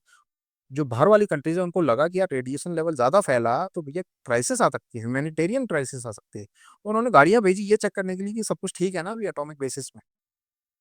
तो क्या हाँ भाई ठीक है, तब जाके पता चला कि नहीं यार इंडिया ने बहुत ज्यादा ऐसी तैसी करती है, वो चुपचाप पीछे हट जाओ। वो क्या क्लेम कर रहे हैं कि नहीं भाई हमने जंग जीती। आप सोचो यार, इंडिया ने इंडस वाटर ट्रीटी खत्म कर दी, सस्पेंड कर दी भाई, हम हमारी मर्जी से पानी छोड़ेंगे, वीजा हमारी कैंसिल कर। यस हमारी मर्जी से हम डैम बनाएंगे, हमें जो करना होगा करेंगे। तो उसके बाद में आप सोचो, इंडिया ने ये किया, उसके बाद में अपनी मर्जी से ऐसी ऐसी जगह पे अटैक किए, पाकिस्तान को दिखा दिया कि हम ये कर सकते हैं। पाकिस्तान को तो जाना ही था अमेरिका के पास, वरना मर जाता वो। मतलब अभी कुछ दिन पहले व्हाट हैपेंड इन पाकिस्तान कि रशिया और यूक्रेन का वॉर हो रहा था। हम्म। अमेरिका ने कहा कि भैया हम तुमको बहुत ज्यादा एड देते हैं, पैसा देते हैं। वो पैसा किस लिए देते हैं कि तुम टेररिस्ट को खत्म करो। पाकिस्तान में भी कई सारे टेररिस्ट ऑर्गेनाइजेशन हैं जो पाकिस्तान की धरती में ही पाकिस्तान के लोगों को ही मारते हैं। आपको ध्यान है कुछ दिन पहले, 2 3 4 या 4 साल पहले, कितने सारे मिलिट्री वाले बच्चों को मार दिया था उन्होंने, अटैक हुआ था बहुत बड़ा। तो वो टेररिस्ट ऑर्गेनाइजेशन पाकिस्तान के अगेंस्ट ही काम कर रहे हैं। तो पाकिस्तान जाता है भैया कटोरा फेंक के मांगने हम्म। कि यार हमें भीख दे दो, ज्यादा थोड़ा पैसा दे दो, हम उन टेररिस्ट को मार दें। तो अमेरिका दे देता है, क्या ठीक है भाई, कोई बच्चा नाराज होता है घर में तो अपन उसको लॉलीपॉप दे दें, ठीक। तो यूएस के लिए तो लॉलीपॉप है, ठीक है यार तू ले जा भाई, तू शांत रहे, चुप रहे। और हम तो मर गए भाई, और हम तो इतने बच्चे मर गए, और तो यूएस कहता है कि ठीक है तू चुप रहे भाई, ये ले जा। तो अमेरिका तो इसलिए देता है। ये क्या करते हैं उस चीज का, लाए पैसा उसको वेपन्स में लगा दिया। तो अब यूएस इतना करता है पाकिस्तान के लिए। तो जब रशिया यूक्रेन का वॉर हुआ तो यूएस चाहता था कि यार रशिया हारे। हम्म। क्यों चाहता था सर? रशिया और यूएस की मतलब राइवलरी, यूएस का क्या प्रॉब्लम है अभी? ये तो फिलोसफी का ही प्रॉब्लम है। US is totally capitalistic, hmm. Russia is totally socialist. Hmm. Russia sir in terms of military बहुत स्ट्रांग है, बट इकोनॉमिकली अमेरिका से पीछे है। No no no no, economically they have the unlimited resources, उनके पास तो resources की कमी नहीं है। मतलब रशिया के पास वो चीजें हैं जो यूएस के पास कभी हो ही नहीं सकती। मतलब आप अगर नॉर्थ सी की तरफ जाएंगे, रशिया की जो अपर टेरिटरी है, that is full of oil, gas. पूरा यूरोप जो है, जयशंकर सर ने एक बयान दिया था ना कुछ दिन पहले, उन्होंने बोला था कि सारी यूरोपियन कंट्रीज को गैस जो है वो सप्लाई करता है रशिया, और ये पे करते हैं उसको। तो indirectly Europe is fuelling the Russia Ukraine conflict. भैया यूरोप, रशिया के पास पैसा कहाँ से आया? गैस का। रशिया उससे वेपन बना रहा है, उन वेपन्स को यूक्रेन को चला रहा है, यूक्रेन को ऊपर चला रहा है। तो उन्होंने कहा था कि आप लोग ही तो फंड कर रहे हो इस वॉर को, हमारा तो कोई योगदान है नहीं भाई। पूरा यूरोप जो है that is the consumer of gas, this natural gas. आप लोग उसको पैसा देते हो, पैसा देते हो तो रशिया वेपन्स बनाता है, वेपन्स से वो डिस्ट्रक्शन कर रहा है। आप खत्म करो इसको, हमारा तो कोई लेना देना ही नहीं है भाई इस वॉर में। पेट्रोलियम, उनके पास बहुत सारे रिसोर्सेज हैं। तो एक तो रिसोर्स की लड़ाई है, दूसरी जो लड़ाई है वो है फिलोसफी की। उनकी पूरी जो सिस्टम है, यूएस इज टोटली कैपिटलिस्ट। भाई बिजनेस करो, मेहनत करो, आगे बढ़ो।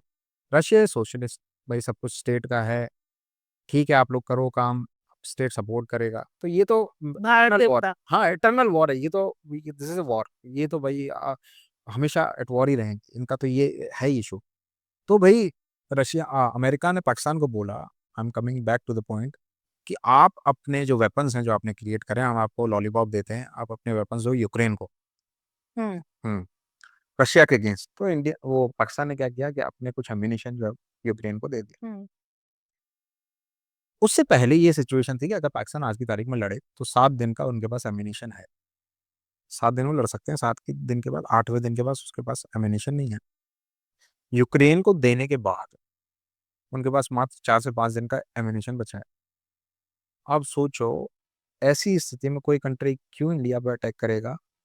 नहीं करना चाहिए, लेकिन चाइना इज टैपिंग कि भैया चुपचाप करो तुम, हम्म ये डिस्टेबलाइज करनी है अपन को इंडिया, हम्म इसलिए इज, आई मीन, उनको इतनी हिम्मत हुई यस, करने की। यस। तो these are the issues, I mean, मुझे ऐसा लगता है भाई, as far as I know, कि everything which is happening bad in India is because of the China, China या नॉट पाकिस्तान। बिकॉज अब सोचो यार, अब ऐसे ऐसे ड्रोन्स दे रहा है वो, हाँ? पूरा टर्की सोचो आप, टर्की मतलब 3000 करोड़ ऑफ रुपीज। हम जाते हैं इस्तांबुल टूरिज्म के। टूरिज्म, और टर्की में आप जाते हैं, शादियां करते हैं लोग, टर्की में, इस्तांबुल में शादियां करते हैं। तो हम लोग उनको फंड कर रहे हैं यार, और फंड करने के बाद वो पैसा आ रहा है, ये आपके ड्रोन दे रहा है टर्की। ओपनली वो कह रहा है, ओपनली कह रहा है कि नहीं भाई ये तो हमारे भाई हैं, हम तो इन पर अटैक होने ही नहीं देंगे। चाइना तो शुरू से इंडिया को तो चाहता ही है कि भैया, वो चाइना चाहता ही नहीं ना कि इंडिया कोई क्रिएट हो दूसरा, वरना मैन्युफैक्चरिंग चली जाएगी इससे। तो वो इधर से चाइना सपोर्ट कर रहा है, इधर से ये सपोर्ट कर रहा है। But let me tell you कि ये गेम्स चलते रहते हैं। इंडिया को ये है कि अपना पाथ पे चलना है शांति से। अब अपन सोचें, कई बार ये लोग सोचते हैं कि नहीं यार, हमने जल्दी क्यों खत्म कर दिया ये ऑपरेशन सिंदूर, कि भाई हमने खत्म नहीं किया, हमने सिर्फ दुनिया को दिखाया कि हम ऐसा कर सकते हैं।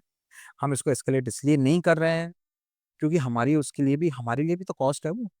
भैया अगर हम वॉर में ही लगे रहेंगे तो हमारी खुद की हमारा economy का क्या होगा? डेवलपमेंट कब देखेंगे? बस सारी एनर्जी आपकी वॉर में ही लगी रहेगी, तो आप खुद कहाँ से देखेंगे? तो वो दिस वाज द रीजन कि हमने दिखा दिया लोगों को, नहीं भैया हमने ये किया है, आपको विश्वास करना है करो, आप अपने सैटेलाइट से देखो इमेजेस, इनका नुकसान हुआ है या नहीं।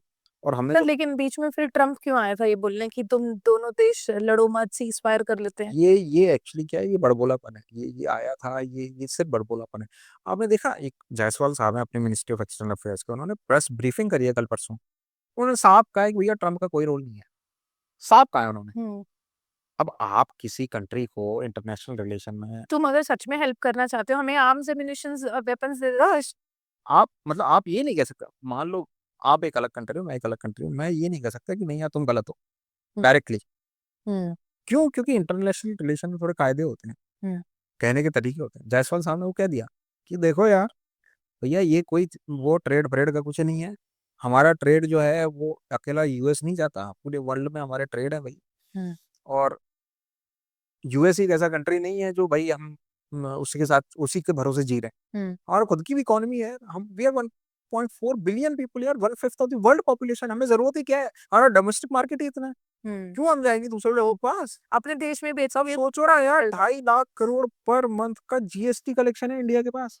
जीएसटी तो इंडिया से ही आता है, जीएसटी तो कोई बाहर से आता नहीं है, तो ये टैक्स कहाँ से आ रहा है, इंडिया के मार्केट से ना। हाँ। तो हमें कोई बाहर कंट्री की जरूरत ही नहीं है। लेकिन ट्रम्प ऐसा दिखा रहा है कि नहीं यार, मैंने ये पीस डील ब्रोकर करा दी, मैंने ये रशिया और इनके, ट्रम्प ने कहा था जैसे ही वो आया था कि मैं 1 महीने के भीतर रशिया और यूक्रेन का वॉर खत्म करा दूं। अभी तक हुआ क्या वो? उन्होंने कहा है कि नहीं, मैंने सीज फायर करा दिया, मैं इसको खत्म करा दूंगा दोनों। उसी की 2 घंटे बाद यहाँ पे टॉयलेट हो गया था। तो इंडिया पाकिस्तान तो ये तो नहीं होगा खत्म, ऐसे इतनी आसानी से नहीं होगा वही तो। भाई। पाकिस्तान कोई चीज को हार्बर कर रहा है पिछले 40-50 साल से, यार सोचो आप, वो एक दिन में खत्म हो जाएगी। ट्रम्प ये कहते ही खत्म हो जाएगी। वो जो टेररिस्ट उनके दिमाग में भरे पड़े हैं, तो ये तो इंडिया का तो एम है ऑपरेशन सिंदूर की, जब तक लास्ट टेररिस्ट खत्म नहीं हो जाता तब तक हम छोड़ेंगे ही नहीं। जो उनके मदरसों में पढ़ रहे हैं बच्चे, जो जहर उगल रहे हैं मदरसे, उनमें एक एक, सोचो आप कितने मदरसे हैं, उनमें तो भाई इंडिया के तो 100 साल 200 साल तक कोई जरूरत ही नहीं है पाकिस्तान को कुछ करने की, इतने उन्होंने टेररिस्ट पैदा कर दिए वो मदरसों में पढ़ा पढ़ा के। तो जब तक हमारा लास्ट टेररिस्ट खत्म नहीं हो जाता तब तक तो हम छोड़ेंगे ही नहीं। लेकिन अब वही है कि भाई आप जो हैं वो टेररिस्ट की फैक्ट्री को खत्म कर रहे हो, तो इसमें तो समय लगेगा। अब ट्रम्प के कहने से कि नहीं यार आज के बाद खत्म, गोलियां खत्म, ऐसे थोड़ी है। ट्रम्प जैसे पता नहीं कितने आ गए। हाँ, ये तो कहने की बात। इस हाँ, इट्स नॉट राइट। सर अभी तो जो वॉर हुआ उससे हमको एक ट्रेलर की तरह इतना तो समझ में आ गया, एक टीजर मिल गया हमको कि कौन वॉर की सिचुएशन में हमारी हेल्प करेगा, कौन हमारे दुश्मन है। बिल्कुल, लेकिन हमारे पास भी कंटिजेंसी प्लान होना चाहिए। एब्सोल्युटली। तो आपको लगता है हमें अगर ये बात और बढ़ती तो रशिया की तरफ से सपोर्ट आता, क्योंकि अमेरिका तो बहुत डिप्लोमेटिक खेल गए हैं। यस यस सी इंडिया के पास भी बहुत अच्छे फ्रेंड्स हैं। जैसे कि फ्रांस, हम्म सारे रफेल्स उसने दे दिया हाँ था। हाँ इंडिया का पूरा रफेल से पहले का पूरा जो एयरफोर्स का इक्विपमेंट है that is from Russia. MiG कह लो उनको, सुखोई कह लो, hmm they are I mean procured, they have been hmm procured from the Russia. S-400। Yes, S-400 from Russia. तो अब आपके कितने ऐसे, ये लोग, फ्रांस है जिसका, इंडिया फ्रांस का न्यूक्लियर कोलैबोरेशन बहुत अच्छा है। इंडिया में कई सारे न्यूक्लियर प्लांट्स हैं जहाँ पे फ्रांस की टेक्नोलॉजी है। इंडिया और रशिया के साथ आपके जो ऑयल और गैस मार्केट्स जो हैं, आप सोचो इंडिया ने अभी कुछ दिन पहले जब यूएस ने सैंक्शंस लगाए थे रशिया पे ऑयल के लिए कि नहीं यार ऑयल कोई नहीं खरीदेगा दुनिया का, और अगर कोई खरीदता है दुनिया में तो हम लोग उसको सैंक्शन कर देंगे, हम उसके साथ ट्रेड नहीं करेंगे, ये अमेरिका ने धमकी दी थी। India was the biggest buyer of Russian oil. तो रशिया को इंडिया से इसलिए बेनिफिट हुआ क्योंकि इंडिया वॉज द मार्केट, और इंडिया रशिया का फ्रेंड भी था, तो भाई उसको तो बेचना ही था, और हम लोगों ने उनकी इकोनॉमिक मदद करी। तो इन चीज़ों को वी वर हेल बेंट, नहीं हम लोगों को तो खरीदना ही है। और जयशंकर साहब तो लड़ गए थे पूरे वर्ल्ड से, भैया तुम तो पूरी गैस खरीद रहे हो यूरोप वाले, हम तेल भी ना खरीदें। और भाई हम लोग तो 1/5 तो पॉपुलेशन है, मेरी गरीब कंट्री है, तो ज्यादा जरूरत। और हमें तो ज्यादा जरूरत है, हमें तो सस्ते तेल खरीदना ही है, वरना हम तो मर जाएंगे। आप लोग तो अफोर्ड कर लोगे, हम लोग कहाँ जाएंगे? तो हमें तो खरीदना ही है भाई। तो ऐसा नहीं है कि इंडिया के पास फ्रेंड्स नहीं है, बट ऐसा होता है कि लड़ाई में आप जो हैं जाओगे, तो ये तय है कि पाकिस्तान के पास दो कंधे हैं भाई, टर्की है, एक चाइना है, और तमाम उसके पास हेल्प है। इंडिया के सोल्जर को अकेला ही लड़ना पड़ेगा, ये प्रॉब्लम है। लेकिन ठीक है, उसके पास पीछे से हेल्प करने वाले बहुत हैं, लेकिन फील्ड में उसको अकेला ही लड़ना पड़ेगा। ये इंडिया के साथ प्रॉब्लम है, लेकिन करें क्या? फिर भी इंडिया तो ऐसे ऐसे चीजें अचीव कर, देश का जवान मुंह तोड़ जवाब देता ही है। Absolutely they are doing this. हाँ आप सोचो यार, beat 71, beat Kargil, 65 war, 47 war, ये मिलिट्री वाला मेथड यार 250 साल से टाइम एंड टेस्टेड मॉडल है। हम्म इसको ज्यादा हम लोगों ने देखा है, इससे सक्सेस भी मिली है हम लोग को, और हम लोग को एज इट इज चलना चाहिए। हम्म हमारी मिलिट्री शुरू से साथ देती है उन्हें, जब वो लड़ाई आती है हम लोग कहते हैं कि नहीं यार अभी इन्वेस्टमेंट कम कर दो, अग्निवीर ले आओ। ये हो सकता है गवर्नमेंट की पॉलिसी हो, उनके बारे में उनको अच्छा लगता हो, या जो भी उनकी पॉलिसी हो, बट आपका क्या टेक है सर अग्निवीर पे? मुझे ऐसा लगता है कि जो टाइम एंड टेस्टेड मॉडल है पिछले 250-300 सालों से, उसको कम से कम छेड़ें तो ठीक है। उसमें जैसे चल रहे थे लोग, जैसा सिस्टम चल रहा था, फौज को तो फ्री हैंड दो, मतलब हम लोग केपेबल हैं। पहले हो सकता था कि हम लोग के पास पैसा नहीं था, अब तो सिचुएशन नहीं है वो। मतलब अब तो अपन लोग को पैसे की कोई कमी नहीं। सर मतलब रशिया हमसे कुछ इंपोर्ट करता है, मतलब हम कुछ एक्सपोर्ट करते हैं रशिया को, मेनी फिनिश प्रोडक्ट्स, जैसे कि फूड प्रोडक्ट्स, फिशरीज प्रोडक्ट्स, कई सारी चीजें भी मसाले जो हैं, we have the biggest trade with Russia, this spices thing. वहाँ तो आपके होता नहीं शुगर थिंग, शुगर जो है we export sugar to the Russians. वहाँ पे एग्रीकल्चर के नाम पे बहुत कुछ है नहीं, क्योंकि पूरा ठंडा जगह है। एग्रीकल्चर तो सिर्फ अपने ट्रॉपिक्स में ही हो सकता है, कई सारी डिफरेंट चीजें, तो वो सारी चीजें हम एक्सपोर्ट करते हैं। लेकिन हम उनसे जो इंपोर्ट करते हैं, दिस इज मोर इम्पोर्टेंट, क्योंकि वो इकोनॉमी के लिए बहुत इंपॉर्टेंट है, ऑयल। और रशिया इंडिया के साथ इसलिए नहीं है कि हम ट्रेड करते हैं। भाई जब हम 71 में रशिया वॉज विद इंडिया, उस समय तो ट्रेड भी इतनी नहीं थी, तो उन्होंने तो तब भी हमारी मदद की थी, सिर्फ इसलिए क्योंकि हम और वो जो है, हम लोग की साइकोलॉजी मैच करती है। मतलब यार दो दोस्त पुराने बैठते हैं तो फिर तो उनमें ये थोड़ी है कि नहीं यार कोई कितना बड़ा बन गया तो दोस्त हैं तो दोस्त ही हैं, कोई बड़ा बन गया छोटा बन गया दैट डजंट मैटर। तो फिर वो दोस्तों की तरह बात होती है और दोस्तों की तरह ही फिर कोऑपरेशन भी होता है। तो रशिया तो हमारे साथ शुरू से, even this can be called to the France also, ये सेम 50 से कोलैबोरेशन है अपना इंडिया फ्रांस का, तो ये तो हम लोग के साथ है शुरू से। सर ये स्ट्रिंग ऑफ पर्ल्स का क्या कॉन्सेप्ट है? यस, तो this was a theory actually. What China is doing is trying to encircle India with many points जहां पे चाइना का होल्ड हो। जैसे उसने एनसर्कल किया इंडिया को, उसने बांग्लादेश में बांग्लादेशी गवर्नमेंट के साथ मिलके पोर्ट एस्टैब्लिश करने की बात की थी। श्रीलंका में उन्होंने पोर्ट एस्टैब्लिश कर ही दिया, हाँ, पाकिस्तान में उन्होंने ग्वादर बना ही दिया। भूटान में भी कुछ हाँ, सीन था। भूटान तो नहीं, भूटान इज टोटली इंडिया, वो तो इंडिया ही मान। अच्छा, यस, भूटान तो है ही नहीं।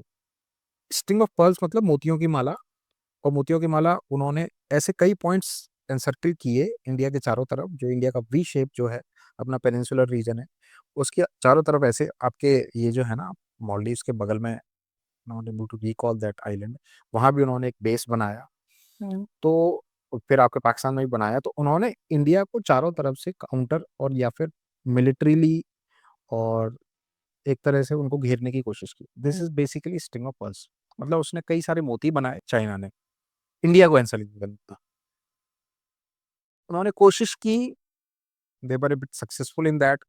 उनकी जो थ्योरी थी, वो सोच रहे थे कि नहीं हम इंडिया को एनसर्कल करके हम इंडिया का नुकसान कर ताकि वॉर के टाइम पे हेल्प करे वो जगह। सकते। एब्सोल्युटली, आप सोचो, मान लो श्रीलंका में उन्होंने अपना एक मिलिट्री बेस रख दिया जहां से वो मिसाइल दाग सकते हैं, तो उनकी जो ऐसी लोकेशन है, Sri Lanka is very near, near to Pakistan में ग्वादर पोर्ट उन्होंने बनाया, hmm. Gwadar port very near, तो बिल्कुल प्रिसाइज, मान लो इंडिया का कोई न्यूक्लियर इंस्टॉलेशन है या न्यूक्लियर पावर प्लांट है, मान लो राजस्थान में रावत भाटा पे उनको अटैक करना है, वो क्या करेंगे भाई, अगर चाइना से मिसाइल छोड़ेंगे तो हो सकता है इधर उधर दाएं बाएं हो जाए, यहाँ से यहाँ से छोड़ेंगे तो बिल्कुल नहीं।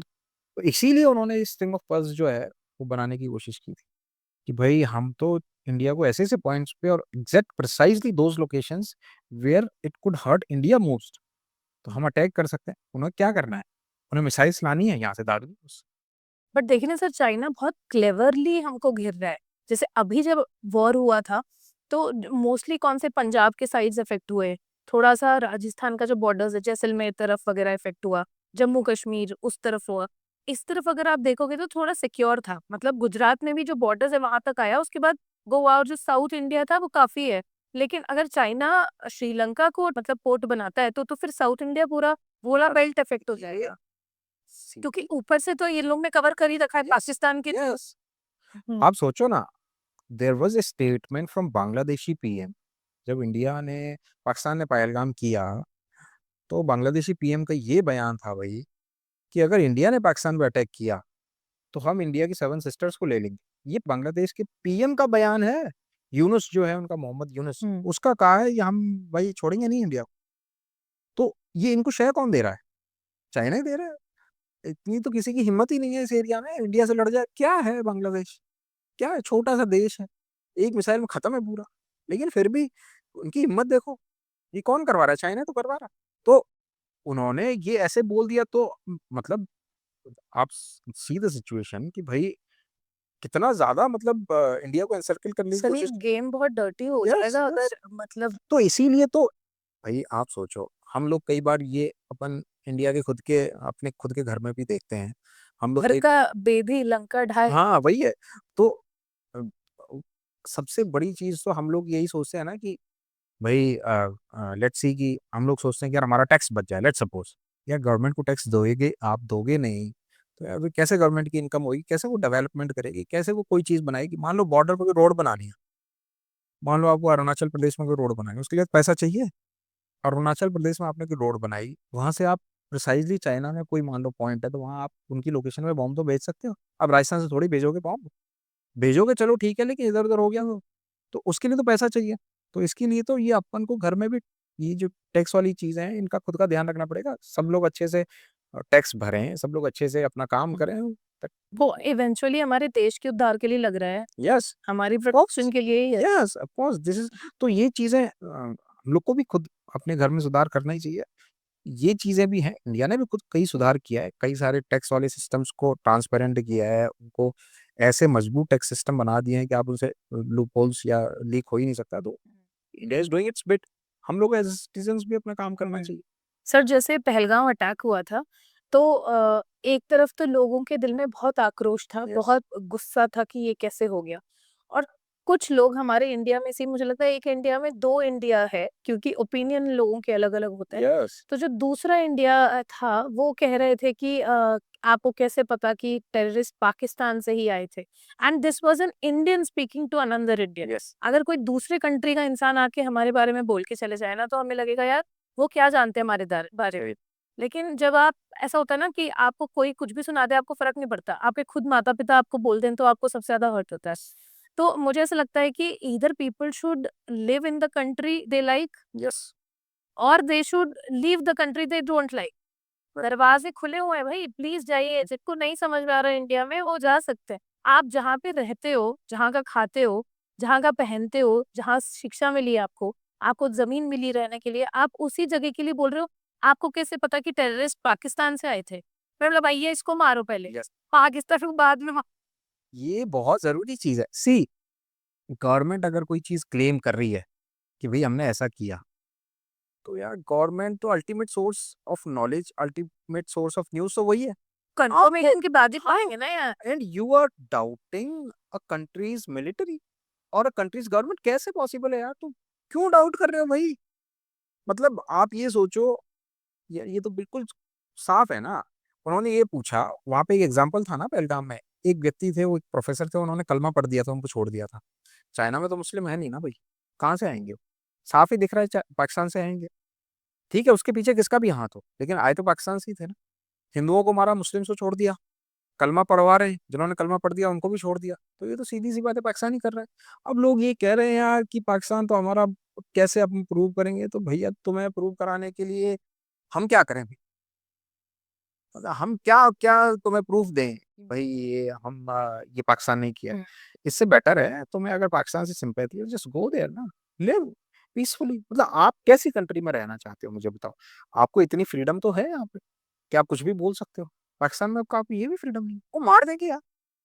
हमें किस चीज का फ्रीडम सर? आ आप सऊदी अरब में रहना चाहते हो, जहाँ आप कुछ भी मतलब बोल भी नहीं सकते अगेंस्ट द गवर्नमेंट। आपके पास पावर ही नहीं है, आपके हाथ काट देंगे। चलो पाकिस्तान में जेल में डालेंगे, वहाँ तो आपके हाथ पैर काट देंगे। वो ऐसे लोग हैं वो तो। तो आप इतनी लिबरल डेमोक्रेटिक कंट्री में रह रहे हो यार, जहाँ आप कुछ भी बोल सकते हो, उसके बाद राइट आप टू ये स्पीच का मिसयूज तो नहीं करना चाहिए। कर ही रहे हैं। तो आप सोचो ये लोग फिर they are questioning the government, they are questioning the military. तो इससे तो फिर कैसे होगा भाई? These are the people, they should leave the country as soon as possible. और ये चीज़ें जो है, आप सोचो यार कि ये इतने मोरल डाउन वाली सिचुएशन आ जाती है। मतलब कल परसों में देख रहा था कि उन्होंने जो है आमिर खान ने कोई सितारे ज़मीन पर कोई मूवी है उसका वो किया है। मैं तो कह रहा हूँ यार ऐसी चीज़ पे उसको देश के लिए तो कुछ बोलना नहीं है, उसको मूवी लॉन्च कर रहा है वो यार। बिल्कुल सही बात है सर, सेलिब्रिटीज क्यों चुप है? हाँ, सोचो ना, क्यों किसी ने कुछ नहीं बोला? उनको पता है यार बॉलीवुड है भैया, दाऊद पता नहीं कौन क्या पैसे पर ये देता है। कनेक्शन दुबई से भी तो है ना, या तो पैसा तो वहीं से आता है ना सर फिर। अब सोचो आप वहाँ से पैसा आ रहा है, वही पाकिस्तान के ज़रिए आ रहा है और इसमें पाकिस्तान के एक्टर एक्ट्रेसेस भी काम कर रहे हैं। आपको उनके साथ कोलैबोरेट करना है, क्योंकि आपकी ऑडियंस पाकिस्तान में भी है। आपको लगता है कि नहीं यार हम कुछ बोलेंगे पाकिस्तान में हमारी मूवी नहीं चलेगी, अरे बाहर में जाओ यार। सर इस चीज से मेरा बहुत दिल दुखा, एटलीस्ट पाकिस्तानी सेलिब्रिटीज ने अपने देश के लिए बोला। बिल्कुल, Shahid Afridi was on roads, Shahid Afridi road पे था और there was a rally of around 100 people with Pakistani flag in their hand. उन्होंने बोला, दे वर क्लेमिंग कि नहीं हम जीत गए। आपके किसने कर दिया भाई? हम इसका मतलब सर इंडियन सेलिब्रिटीज ने देश के ऊपर फेम को रखा ना। हाँ, वो तो देश नहीं, फेम छोड़ो, वो तो खुद की इकोनॉमिक इंटरेस्ट है। सोचो मेरा पेट भर जाए बाहर में जाए देश, ये उनकी सोच है यार। This is the worst thing that could happen. ऐसे लोग तो मैं बता रहा हूँ, ये तो खुद ही निकल जाए तो ठीक है।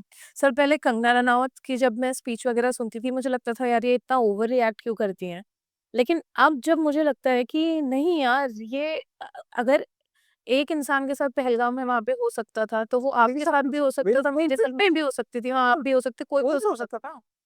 तो दिस इज इम्पोर्टेंट। अगर अगर आप एक सेलिब्रिटी हो, अगर आप इन्फ्लुएंसर हो, आपको मिलियंस में आपके पास फॉलोइंग है, तो आप उसका सही तरीके से यूज करो। आप अगर एक बात बोलोगे वो जल्दी पहुंचेगी कि वो इंसान जिसको कोई जानता नहीं उसकी बात पहुंचेगी। उस मंच को सही तो इस्तेमाल से आप पेरिस्टल पे क्यों बिठाया नहीं तो। भाई आपको अगर ये लग रहा है कि नहीं हमारी मूवीज नहीं चलेंगी, तो यार अगर उसी चीज के लिए आपको मूवीज चलवानी है, तब तो फिर आप देश छोड़ के किसी ऐसी जगह चले जाओ जहाँ मूवीज देखने वाले लोग रहते हैं। आपको इसी देश में रहना है, आपको इस देश की पॉपुलेशन से मतलब है, वो आपकी मूवीज देखती है, आपको पैसा देती है। और जब इंडिया में कोई प्रॉब्लम आती है तो आप भग जाते हो, आप एक कमेंट भी नहीं करते, आप एक ट्वीट भी नहीं। ऐसा लग रहा है ही नहीं बॉलीवुड। आप सोचो एक ट्वीट नहीं है यार किसी का। आप उनके ट्विटर हैंडल देखो, लास्ट जब से अटैक हुआ है 22 अप्रैल के बाद, आई डोंट थिंक किसी ने ट्वीट किया है इसके ऊपर। बहुत कम। लाइक हर्षवर्धन राणे हैं, एक एक का दुक्का लोग हैं बस। वो भी ऐसे एक्टर्स हैं जो बेचारे जो बड़े सेलिब्रिटीज दे आर कॉल्ड, वो तो है ही। स्टार्स हाँ, पता नहीं वो कहाँ तो गए। है ही नहीं, मतलब this is the very shocking. I know. हाँ, उनको उनको बोलना चाहिए, इंडियन गवर्नमेंट को बोलना चाहिए कि भैया हम जो है आपका ओपिनियन इस पे चाहिए। आप अगर नहीं देते हो आपका ओपिनियन, तो we won't let you release a single movie in our country. We won't let you release, कुछ नहीं होगा आपका रिलीज जब तक आप अपना ऑफिशियल स्टेटमेंट नहीं रखते हो। इंडिया में रिलीज नहीं होगा, पाकिस्तान में करो भाई, हम नहीं होने देंगे। हम आपको कुछ अप्रूव नहीं करेंगे, सेंसर बोर्ड कुछ अप्रूव नहीं करेगा। ये अगर खैनी जर्दा पान सुपारी का होगा सर ऐड तो 4-5 लोग साथ में स्टार्स दिखते हैं आपको। तो आप यार, वो उनकी एड की कॉस्ट है 20-20 करोड़ रुपए, हम्म। वो खैनी कर रहे हैं। और वो तो कैसे भी ऐड कर रहे हैं, मतलब they are giving the ads for this soft drinks, cigarettes, they are giving the ad for this liquor thing. Liquor. Yes. और आपके फिर ये विमल तो है ही। वो तो अब सोचो आप भाई, ये तो इनका स्टैंडर्ड है। वो ये सोचते हैं कि मेरा पेट भर जाए, भाड़ में जाए जनता। बट सर आपको लगता है कि अब हाई टाइम है, अब जनता भी समझती है ये चीजें। एक टाइम थी सर, हम मैं खुद की बात बताती हूँ, ज्यादा दूर जाने की जरूरत नहीं है। हम लोग ने फर्स्ट डे फर्स्ट शो देखा है, तो उस टाइम पे तो ऑनलाइन टिकट्स भी नहीं थे। जब हम लोग छोटे थे हम लोग ने लाइन में लग लग के ब्लैक में तक टिकटें खरीदी इन सेलिब्रिटीज की। इन सेलिब्रिटीज को स्टार देश की आवाम ही बनाती है, जनता बनाती है। हम लोगों ने बनाया। अगर हम देखेंगे नहीं तो किसके स्टार हो भाई। तो कोई स्टार स्टार कुछ नहीं है जी, ये ये कोई स्टार नहीं है, ये रियल स्टार होते हैं। रियल हीरोज तो नहीं है। तो समझ आ गया बहुत। नहीं नहीं, ये कोई रियल हीरो नहीं है, ये इनको खुद का पेट भरना है, इनको खुद के पैसे कमाने हैं, इनको खुद के एंडोर्समेंट्स चाहिए, मैक्सिमम इनको फॉलोइंग चाहिए इनके यार। आप इनको पता है कि हमने भाई अगर मान लो एक ट्वीट किया या इंस्टाग्राम पे कोई पोस्ट दिया, तो हमारे पाकिस्तानी फॉलोअर हट जाएंगे। अरे यार बाहर में कैसे फॉलोअर, आपको उनसे कमाना है तो वहीं जाके मूवी रिलीज करो ना, यहाँ करने की क्या आवश्यकता है। आप छोड़ो इंडिया को, you go there, do anything, आप जो करना है करोगे, पर इंडिया में तो दिस नॉट लॉ। मैं तो कह रहा हूँ इंडिया को ये रूल बनाना चाहिए गवर्नमेंट को कि जब तक आप अपना ऑफिशियल स्टेटमेंट नहीं देते हो, आप कोई सेलिब्रिटी हो, तब तक आप ना तो कोई क्रिकेट मैच खेलोगे, ना आप कोई मूवी रिलीज करोगे, ना आप कोई और एक्टिविटी करोगे। जब तक आप अपना official statement via Twitter via Instagram नहीं डालते हो, दिस इज अ बैन। आप अपनी कोई मूवी रिलीज नहीं कर सकते, आप अपना दो, करेंगे ये लोग, करना पड़ेगा इनको, नहीं तो भगो यहाँ से। तो ये तो करना ही चाहिए इंडियन गवर्नमेंट को, इनका लेना चाहिए। आप इतने लोगों को सोचो, इनके यार 20-20 मिलियन फॉलोअर्स हैं, 10-10 20-20 मिलियन फॉलोअर्स हैं, तो ये तो इन लोगों को तो करना ही चाहिए। और हम लोग आप लोग जैसे कम फॉलोअर वाले, या उनको अपन लोग कितनी देशभक्ति की बात करें, मेन तो ये लोग हैं, ये तो उनको तो कोई मतलब ही नहीं है। This this must change, this should not, this must change, ये तो चेंज होना ही आई थिंक सर लोगों के दिल में भी वो आक्रोश है, क्योंकि काफी लाइव वगैरह बात होती है तो लोग यही बोलते हैं कि नहीं यार, अब लोगों को भी समझ में आ रहा है कि these are not superheroes. मेरे से बहुत सारे लोग पूछते भी हैं कि आप क्यों किसी सेलिब्रिटी का शो नहीं करते हो या इनके साथ क्यों नहीं शूट करते हो, तो मैं हमेशा बोलती हूँ कि दिस में I may lose a lot of brands because of this yes collaboration, but यार देश के ऊपर नहीं रख सकते हम नहीं रख किसी भी। सकते, हमको रखना भी नहीं चाहिए भाई। हम लोग यहाँ रहते हैं, हमारे पूरी कितनी पुश्तें आ रही हैं, हम लोग यहाँ पे पले बड़े हैं, हम लोग यहाँ से खा रहे हैं, सब कुछ हम एंजॉय कर रहे हैं, फ्रीडम एंजॉय कर रहे हैं, और आपसे दो लाइन नहीं लिखी जा रही है ट्विटर पे। एग्जैक्टली। मतलब आपने इतना पैसा कमाया just because of the Indian country और you are not able to write two lines. 2 lines. सोचो यार। अगर आप एक-एक सेलिब्रिटी भी एक-एक लाइन लिख देता हमारी आर्मी के लिए, हमारे सोल्जर्स के लिए, कितना आत्मबल बढ़ता उनका यार। वही, आप सोल्जर्स के लिए लिखो, गवर्नमेंट के लिए लिखो, किसी के लिए लिखो, आप अपना ऑफिशियल स्टेटमेंट तो जारी करो, कुछ तो बोलो यार कि नहीं वी आर डूइंग गुड, या फिर हम जो है हमने पाकिस्तान को हरा दिया, कुछ भी बोलो भाई। कुछ भी बोलो। हाँ, आप उनका मोरल बूस्ट करने के लिए आर्म फोर्सेस का, आपको पता है इन Kargil war Nana Patekar went to Kargil just to boost the morale. तो ऐसे एक्टर्स जो हैं वो तो हैं, लेकिन सभी नहीं है ऐसे। ये क्यों नहीं जाते, कुछ खान्स क्यों नहीं जाते भाई, उनको जाना चाहिए। जाना चाहिए। हाँ, पता नहीं यार, अब ये तो भाई आई should not comment, but government को देखना चाहिए, ऐसे लोगों के साथ कुछ तो करना चाहिए। वही बात है ना सर, इंडिया के अंदर 2 इंडिया है। एक तो सोने की चिड़िया वाली इंडिया का कैटेगरी है और एक डिवाइड एंड रूल वाला इंडिया है। वो तो आप वही है, अब वो दिखता ही है ना। हाँ। आप अब क्या होता है सर, जो लोग ब्रेन वॉश हो जाते हैं उनको नहीं समझ में आती बातें। अब जिनको आती है ना, दिक्कत उनके साथ है। क्योंकि जिनको समझ में आ रहा है कि ये तो नहीं है भैया हीरोज, ऐसे तो नहीं होते हीरो, इनमें तो एक भी कैरेक्टरिस्टिक नहीं है हीरो वाला, देशभक्त तो ये कहीं से नहीं नहीं है, है उनके ऊपर लोग सवाल उठा देंगे। भाई। आपको क्या इतना ज्यादा देश से प्रेम हो रहा है? यार कैसे नहीं होगा, देश से नहीं होगा। जहाँ पे तुम रहते हो, खाते हो, जहाँ पे तुम पूरा खानदान, तुम्हारी जिंदगी है जहाँ, उससे प्रेम नहीं होगा? और क्यों नहीं होगा, किससे होगा फिर? किससे होगा भाई पाकिस्तान से होगा। बोल नहीं सकते सर, बहुत सारे लोग हैं जो यहाँ पे रह के भी पाकिस्तान के बारे में अच्छा बोलते हैं तो बहुत दिमाग खराब हो जाता है मेरा। बहुत सारे शोज हैं। मैं तो ये कहता हूँ उनसे भाई दूर रहो, के साथ कांटेक्ट में आने की जरूरत ही नहीं है। और सर सैडली ये लोग इन्फ्लुएंसर्स हैं, ये इनके मिलियंस बिलियंस में टिकट्स बुक होती हैं इनके एक एक शो देखने के। वो पाकिस्तान के लिए जस्ट बिकॉज कि उनके फॉलोअर्स बढ़ रहे हैं। मैंने अभी एक वो थे, पता नहीं कौन था वो, उसका एक पोस्ट देखा, वो ये कह रहा है कि this is a war between Indian military and Pakistan military. अरे यार चुप रहे तू भाई, इंडियन मिलिट्री नहीं है इंडिया, क्यों मोदी कितना क्यों कर रहा है, इंडियन मिलिट्री लड़ रही है यार, देश लड़ रहा है भाई। तू बोल कि नहीं यार ये देश लड़ रहा है, देश के एग्जिस्टेंस का सवाल है, तुम यार क्या बोल रहे हो उल्टा सीधा। लेकिन अब वही है, कोई इसको बोलने वाला नहीं। वही दुर्भाग्यपूर्ण है कुछ चीजें तो। यस, बट सर आगे आने वाले टाइम में मुझे लगता है कि इंडिया भी ज्यादा विजिलेंट रहना है, इंडिया को बहुत ज्यादा।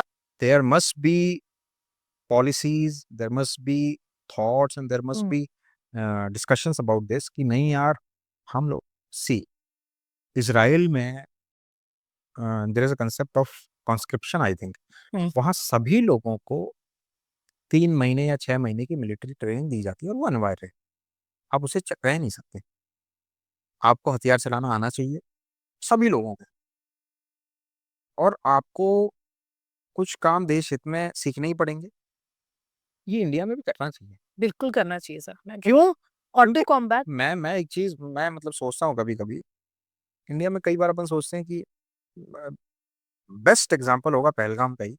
लेट्स सपोज टेररिस्ट के पास तो गन्स थी, अगर एक उन 26 में से एक के पास भी गन होती तो क्या इतने लोग मरते? ठोक देता, तीन चार ही तो टेररिस्ट थे, ठोक देता यार वहां पे, ठीक है एक दो मर जाते अब, वो तो ठोकता। तो इंडिया को ये भी सोचना चाहिए कि यार इंडिया के लोगों को भी गन्स तो दो, उन्हें चलाना तो सिखाओ। अरे इस तरह की कोई सिचुएशन बन जाए, उनको मार तो दे कि भाई नहीं, हम सरकार की जरूरत ही नहीं है, वहीं ठोक दिया लोगों ने, वहीं मार दिया। लो, पुलिस की और फौज की जरूरत ही नहीं, वहीं ठोक दिया, हिसाब वहीं बराबर। ओ बट सर एक रूल बनता है ना, तो 100 रूल बन जाते हैं उसको तोड़ने के लिए। मिसयूज होगा ना फिर देखो वो सर। वो उसके लिए आपको किस तरह से चेक्स एंड बैलेंसेस रखने हैं, that is the part of the government. But इससे तो आप सोचो यार, इससे कितने लोगों में दहशत आ गई, मतलब ऐसी दहशत तो ना आए। हम्म। मैं अपनी रिसेंट मेमोरी में अब कश्मीर नहीं जाने का सोच रहा हूँ, मैं- आप भी यही सोच रहे हो? बिल्कुल। क्यों? ये इसलिए क्रिएट हुई ना सिचुएशन कि भाई वहां एक भी टेररिस्ट नहीं मरा, आज तक नहीं मरा, 1 महीना हो चुका अब तो। टेररिस्ट नहीं, टूरिस्ट। नहीं, टेररिस्ट जो 3-4 टेररिस्ट थे, वो टेररिस्ट, एक भी नहीं मरा। अच्छा, हाँ, हाँ। They are not even caught. एक भी नहीं पकड़ा गया, एक भी। कहाँ गए वो? अगर मान लो इंडियंस के पास हथियार होते, वहीं ठोक-ठाक देते, वहीं खत्म हो सर जाता। क्या लगता है आपको क्यों नहीं पकड़ा गया? 4 लोग को नहीं पकड़ पा रहे हैं? वो तो सबको पता ही है। वो तो एक्चुअली क्या है, अब I should not say it openly, but there must be something which Kashmir should think about it. भाई, that Pahalgam is at least 20 to 30 kilometre inside Indian territory. हुँ। 20 किलोमीटर कोई भी आदमी पाकिस्तान में घुस नहीं सकता, क्योंकि जब वो अटैक हुआ उसके 20 मिनट के भीतर मिलिट्री वहां पहुंच चुकी थी। हुँ। अब कैसे ही उनके लॉजिस्टिक्स हों, कुछ भी हों, 20 मिनट में, क्योंकि वहां व्हीकल तो जा नहीं सकता, 20 मिनट में पाकिस्तान टेरिटरी तो जा नहीं सकते। They must be there. आज तक उनको पकड़ा नहीं गया। सोचो आप, आज तक पकड़ा नहीं गया, मतलब they must be living there, they must be eating there. Local aid के हेल्प के बिना तो यस। नहीं हो तो सकता। ये आप सोचो कैसे। अब हम लोग क्वेश्चन करें कि यार किस लोकल ने मदद की है, तो यार ये तो actually this is the thing which I must discuss in detail. मुझे ऐसा लगता है कि ये सिनेरियो चेंज हो रहा था। जैसे जैसे लोग टूरिस्ट बढ़ रहे थे, जैसे जैसे होटल की ऑक्यूपेंसी बढ़ रही थी, हुँ। जैसे जैसे उनके नट्स बिक रहे थे, ड्राई फ्रूट्स बिक रहे थे, तो लोगों के पास पैसा आ रहा था, उनको लग रहा था कि नहीं यार, हमारा बेनिफिट इंडिया के साथ रहने में है। हुँ। और ये specially it happened after removing of the article 370। ये ऐसा हो रहा था। अब ऐसा इंसिडेंट हुआ, अब वो लोग फिर साल भर 2 साल के लिए फिर उनके रोजगार छूट जाएंगे। फिर वो कहाँ जाएंगे? पाकिस्तान के पास। वो पाकिस्तान क्या करता है? 500 रुपए देता है पत्थर फेंकने, पत्थर फेंकने रुपए देता है, तो वो वही जाएंगे। अब आपने तो टूरिस्ट खत्म कर दिया। तो एक तो यही तो मोटिव था इनका, टूरिज्म खत्म हो जाए। टूरिज्म खत्म होगा तो उनके पास पैसा नहीं आएगा, यही लोग भड़केंगे इंडिया के खिलाफ। यही तो मोटिव था उनका, and they are successful in that. अब तो मतलब अगर ऐसा हुआ तो फिर वो लोग कहाँ जाएंगे बेचारे? उनकी भी तो इकोनॉमी है, दे आर आल्सो पीपल। अब उनमें कुछ लोग ऐसे हैं जो इन टेररिस्ट को हेल्प कर रहे थे, कर ही रहे थे। अब कबल नहीं कर रहे थे भैया, कहाँ गए वो लोग? तो कर रहे थे। 1 सेकंड सर, बंद कर दीजिए प्लीज़। तो 1 minute. they were helping, they were helping and there was clear help। कहाँ गए? उनको भाई फूड प्रोवाइड करने वाला, पानी प्रोवाइड करने वाला कोई तो होगा। है। कोई तो होगा। तो और एक वहां पे वो भी तो था।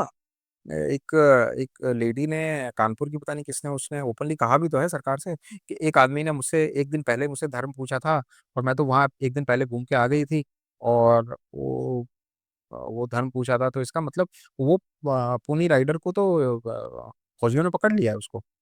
हालांकि वो टेररिस्ट एक्टिविटी में इन्वॉल्व नहीं था, but he was actively helping, he must be actively helping. वो कर ही रहा था, तभी तो इन लोगों को फ्री हैंड मिल गया और ये भाग गए। और अभी तक सोचो कोई आदमी डरा नहीं है। मतलब ये ऑपरेशन सिंदूर तभी खत्म होगा जब वो तीनों लोग आ जाएंगे।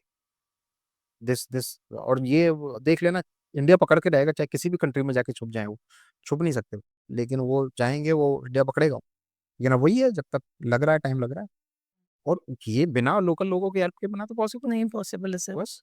This is the worst thing, मतलब this is the worst thing that we could imagine. ये ऐसा नहीं होना चाहिए। नहीं होना चाहिए। आपके लोगों को मारा है यार, जो लोग आपको रोजगार दे रहे थे, आपका घर भर आपका घर रह रहा है यार, पेट भर रहे थे, उन लोगों को मारा, और आप उनको बचा रहे हो यार। There are many stories about this. वहाँ पे आपके कश्मीर में वो लोग वो पहनते हैं, पूरा ऊपर से नीचे एक ही क्लोथ होता है ब्लैक कलर का। हुँ। तो काफ़ी। गलियों में, हाँ, गलियों में बैठे रहते हैं वो। हुँ। तो जब भी कोई फौज आती है ना, तो मान लो 10-20 लोग आए, तो उनको जय हिंद करते हैं वो लोग। लेकिन जैसे कोई एक फौजी सिंगल दिखा, उसको मार देते हैं। तुरंत गन निकाली, अंदर से मार दिया। मतलब this has, I have heard this at least 20 times. उन्हें देखा कि नहीं, ये एक आदमी है, कोई दिक्कत नहीं है, इसको मार दो। एक आदमी मारने पे पाकिस्तान उनको 2 से 3 लाख रुपए प्रोवाइड करता है, एक भी इंडियन आर्मी का जवान मारने पे। उनके लिए तो बहुत बड़ी अचीवमेंट है ये, बहुत बड़ा इकोनॉमिक बूस्ट है। उन्हें क्या करना है? गन लेनी है, चुपचाप बैठना है। अभी कुछ दिन पहले की घटना बता रहा हूँ मैं आपको, 2 महीने पहले की घटना होगी। एक व्यक्ति था, उसकी कंटिनेंट चली गई थी। हुँ। वो आदमी बेचारा सब्जी लेने रुक गया, क्योंकि उसको शाम को जो खाना मिलता है वो दाल, उसको पता नहीं फ्राई करनी थी, उसके साथ सैलेड खाना था। वो रुक गया। हुँ। सब्जी वाले जो थे, उन्होंने तो कुछ नहीं कहा, लेकिन वहां आसपास 2 लोग खड़े थे, उन्होंने देखा कि यार ये अकेला है, फौजी ड्रेस में है, मार दिया।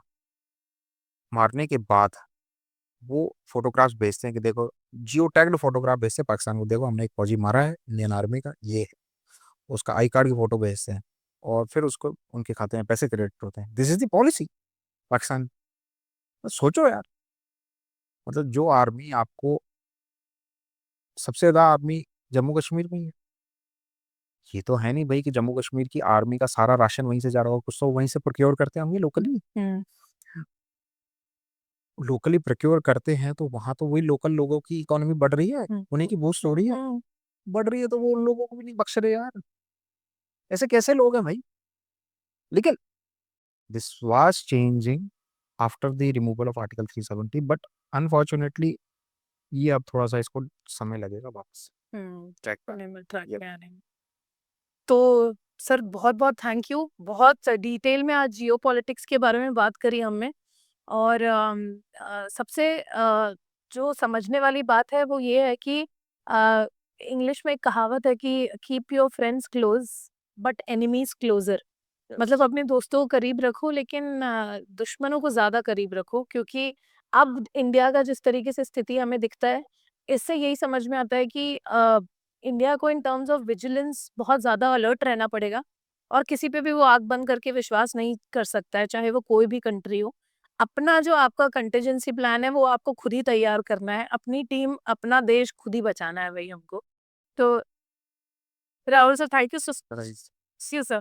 तो पार्ट 2 जरूर लेके आएंगे। राहुल सर बहुत डिटेल में जियो पॉलिटिक्स को समझते हैं और काफी इंटरेस्ट रखते हैं इन सारी चीजों को जानने के लिए।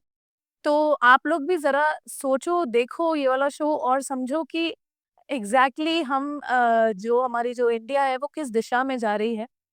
क्योंकि अनलाइक पाकिस्तान, हम नहीं चाहते कि हमारी जनता दिशाहीन हो कभी भी।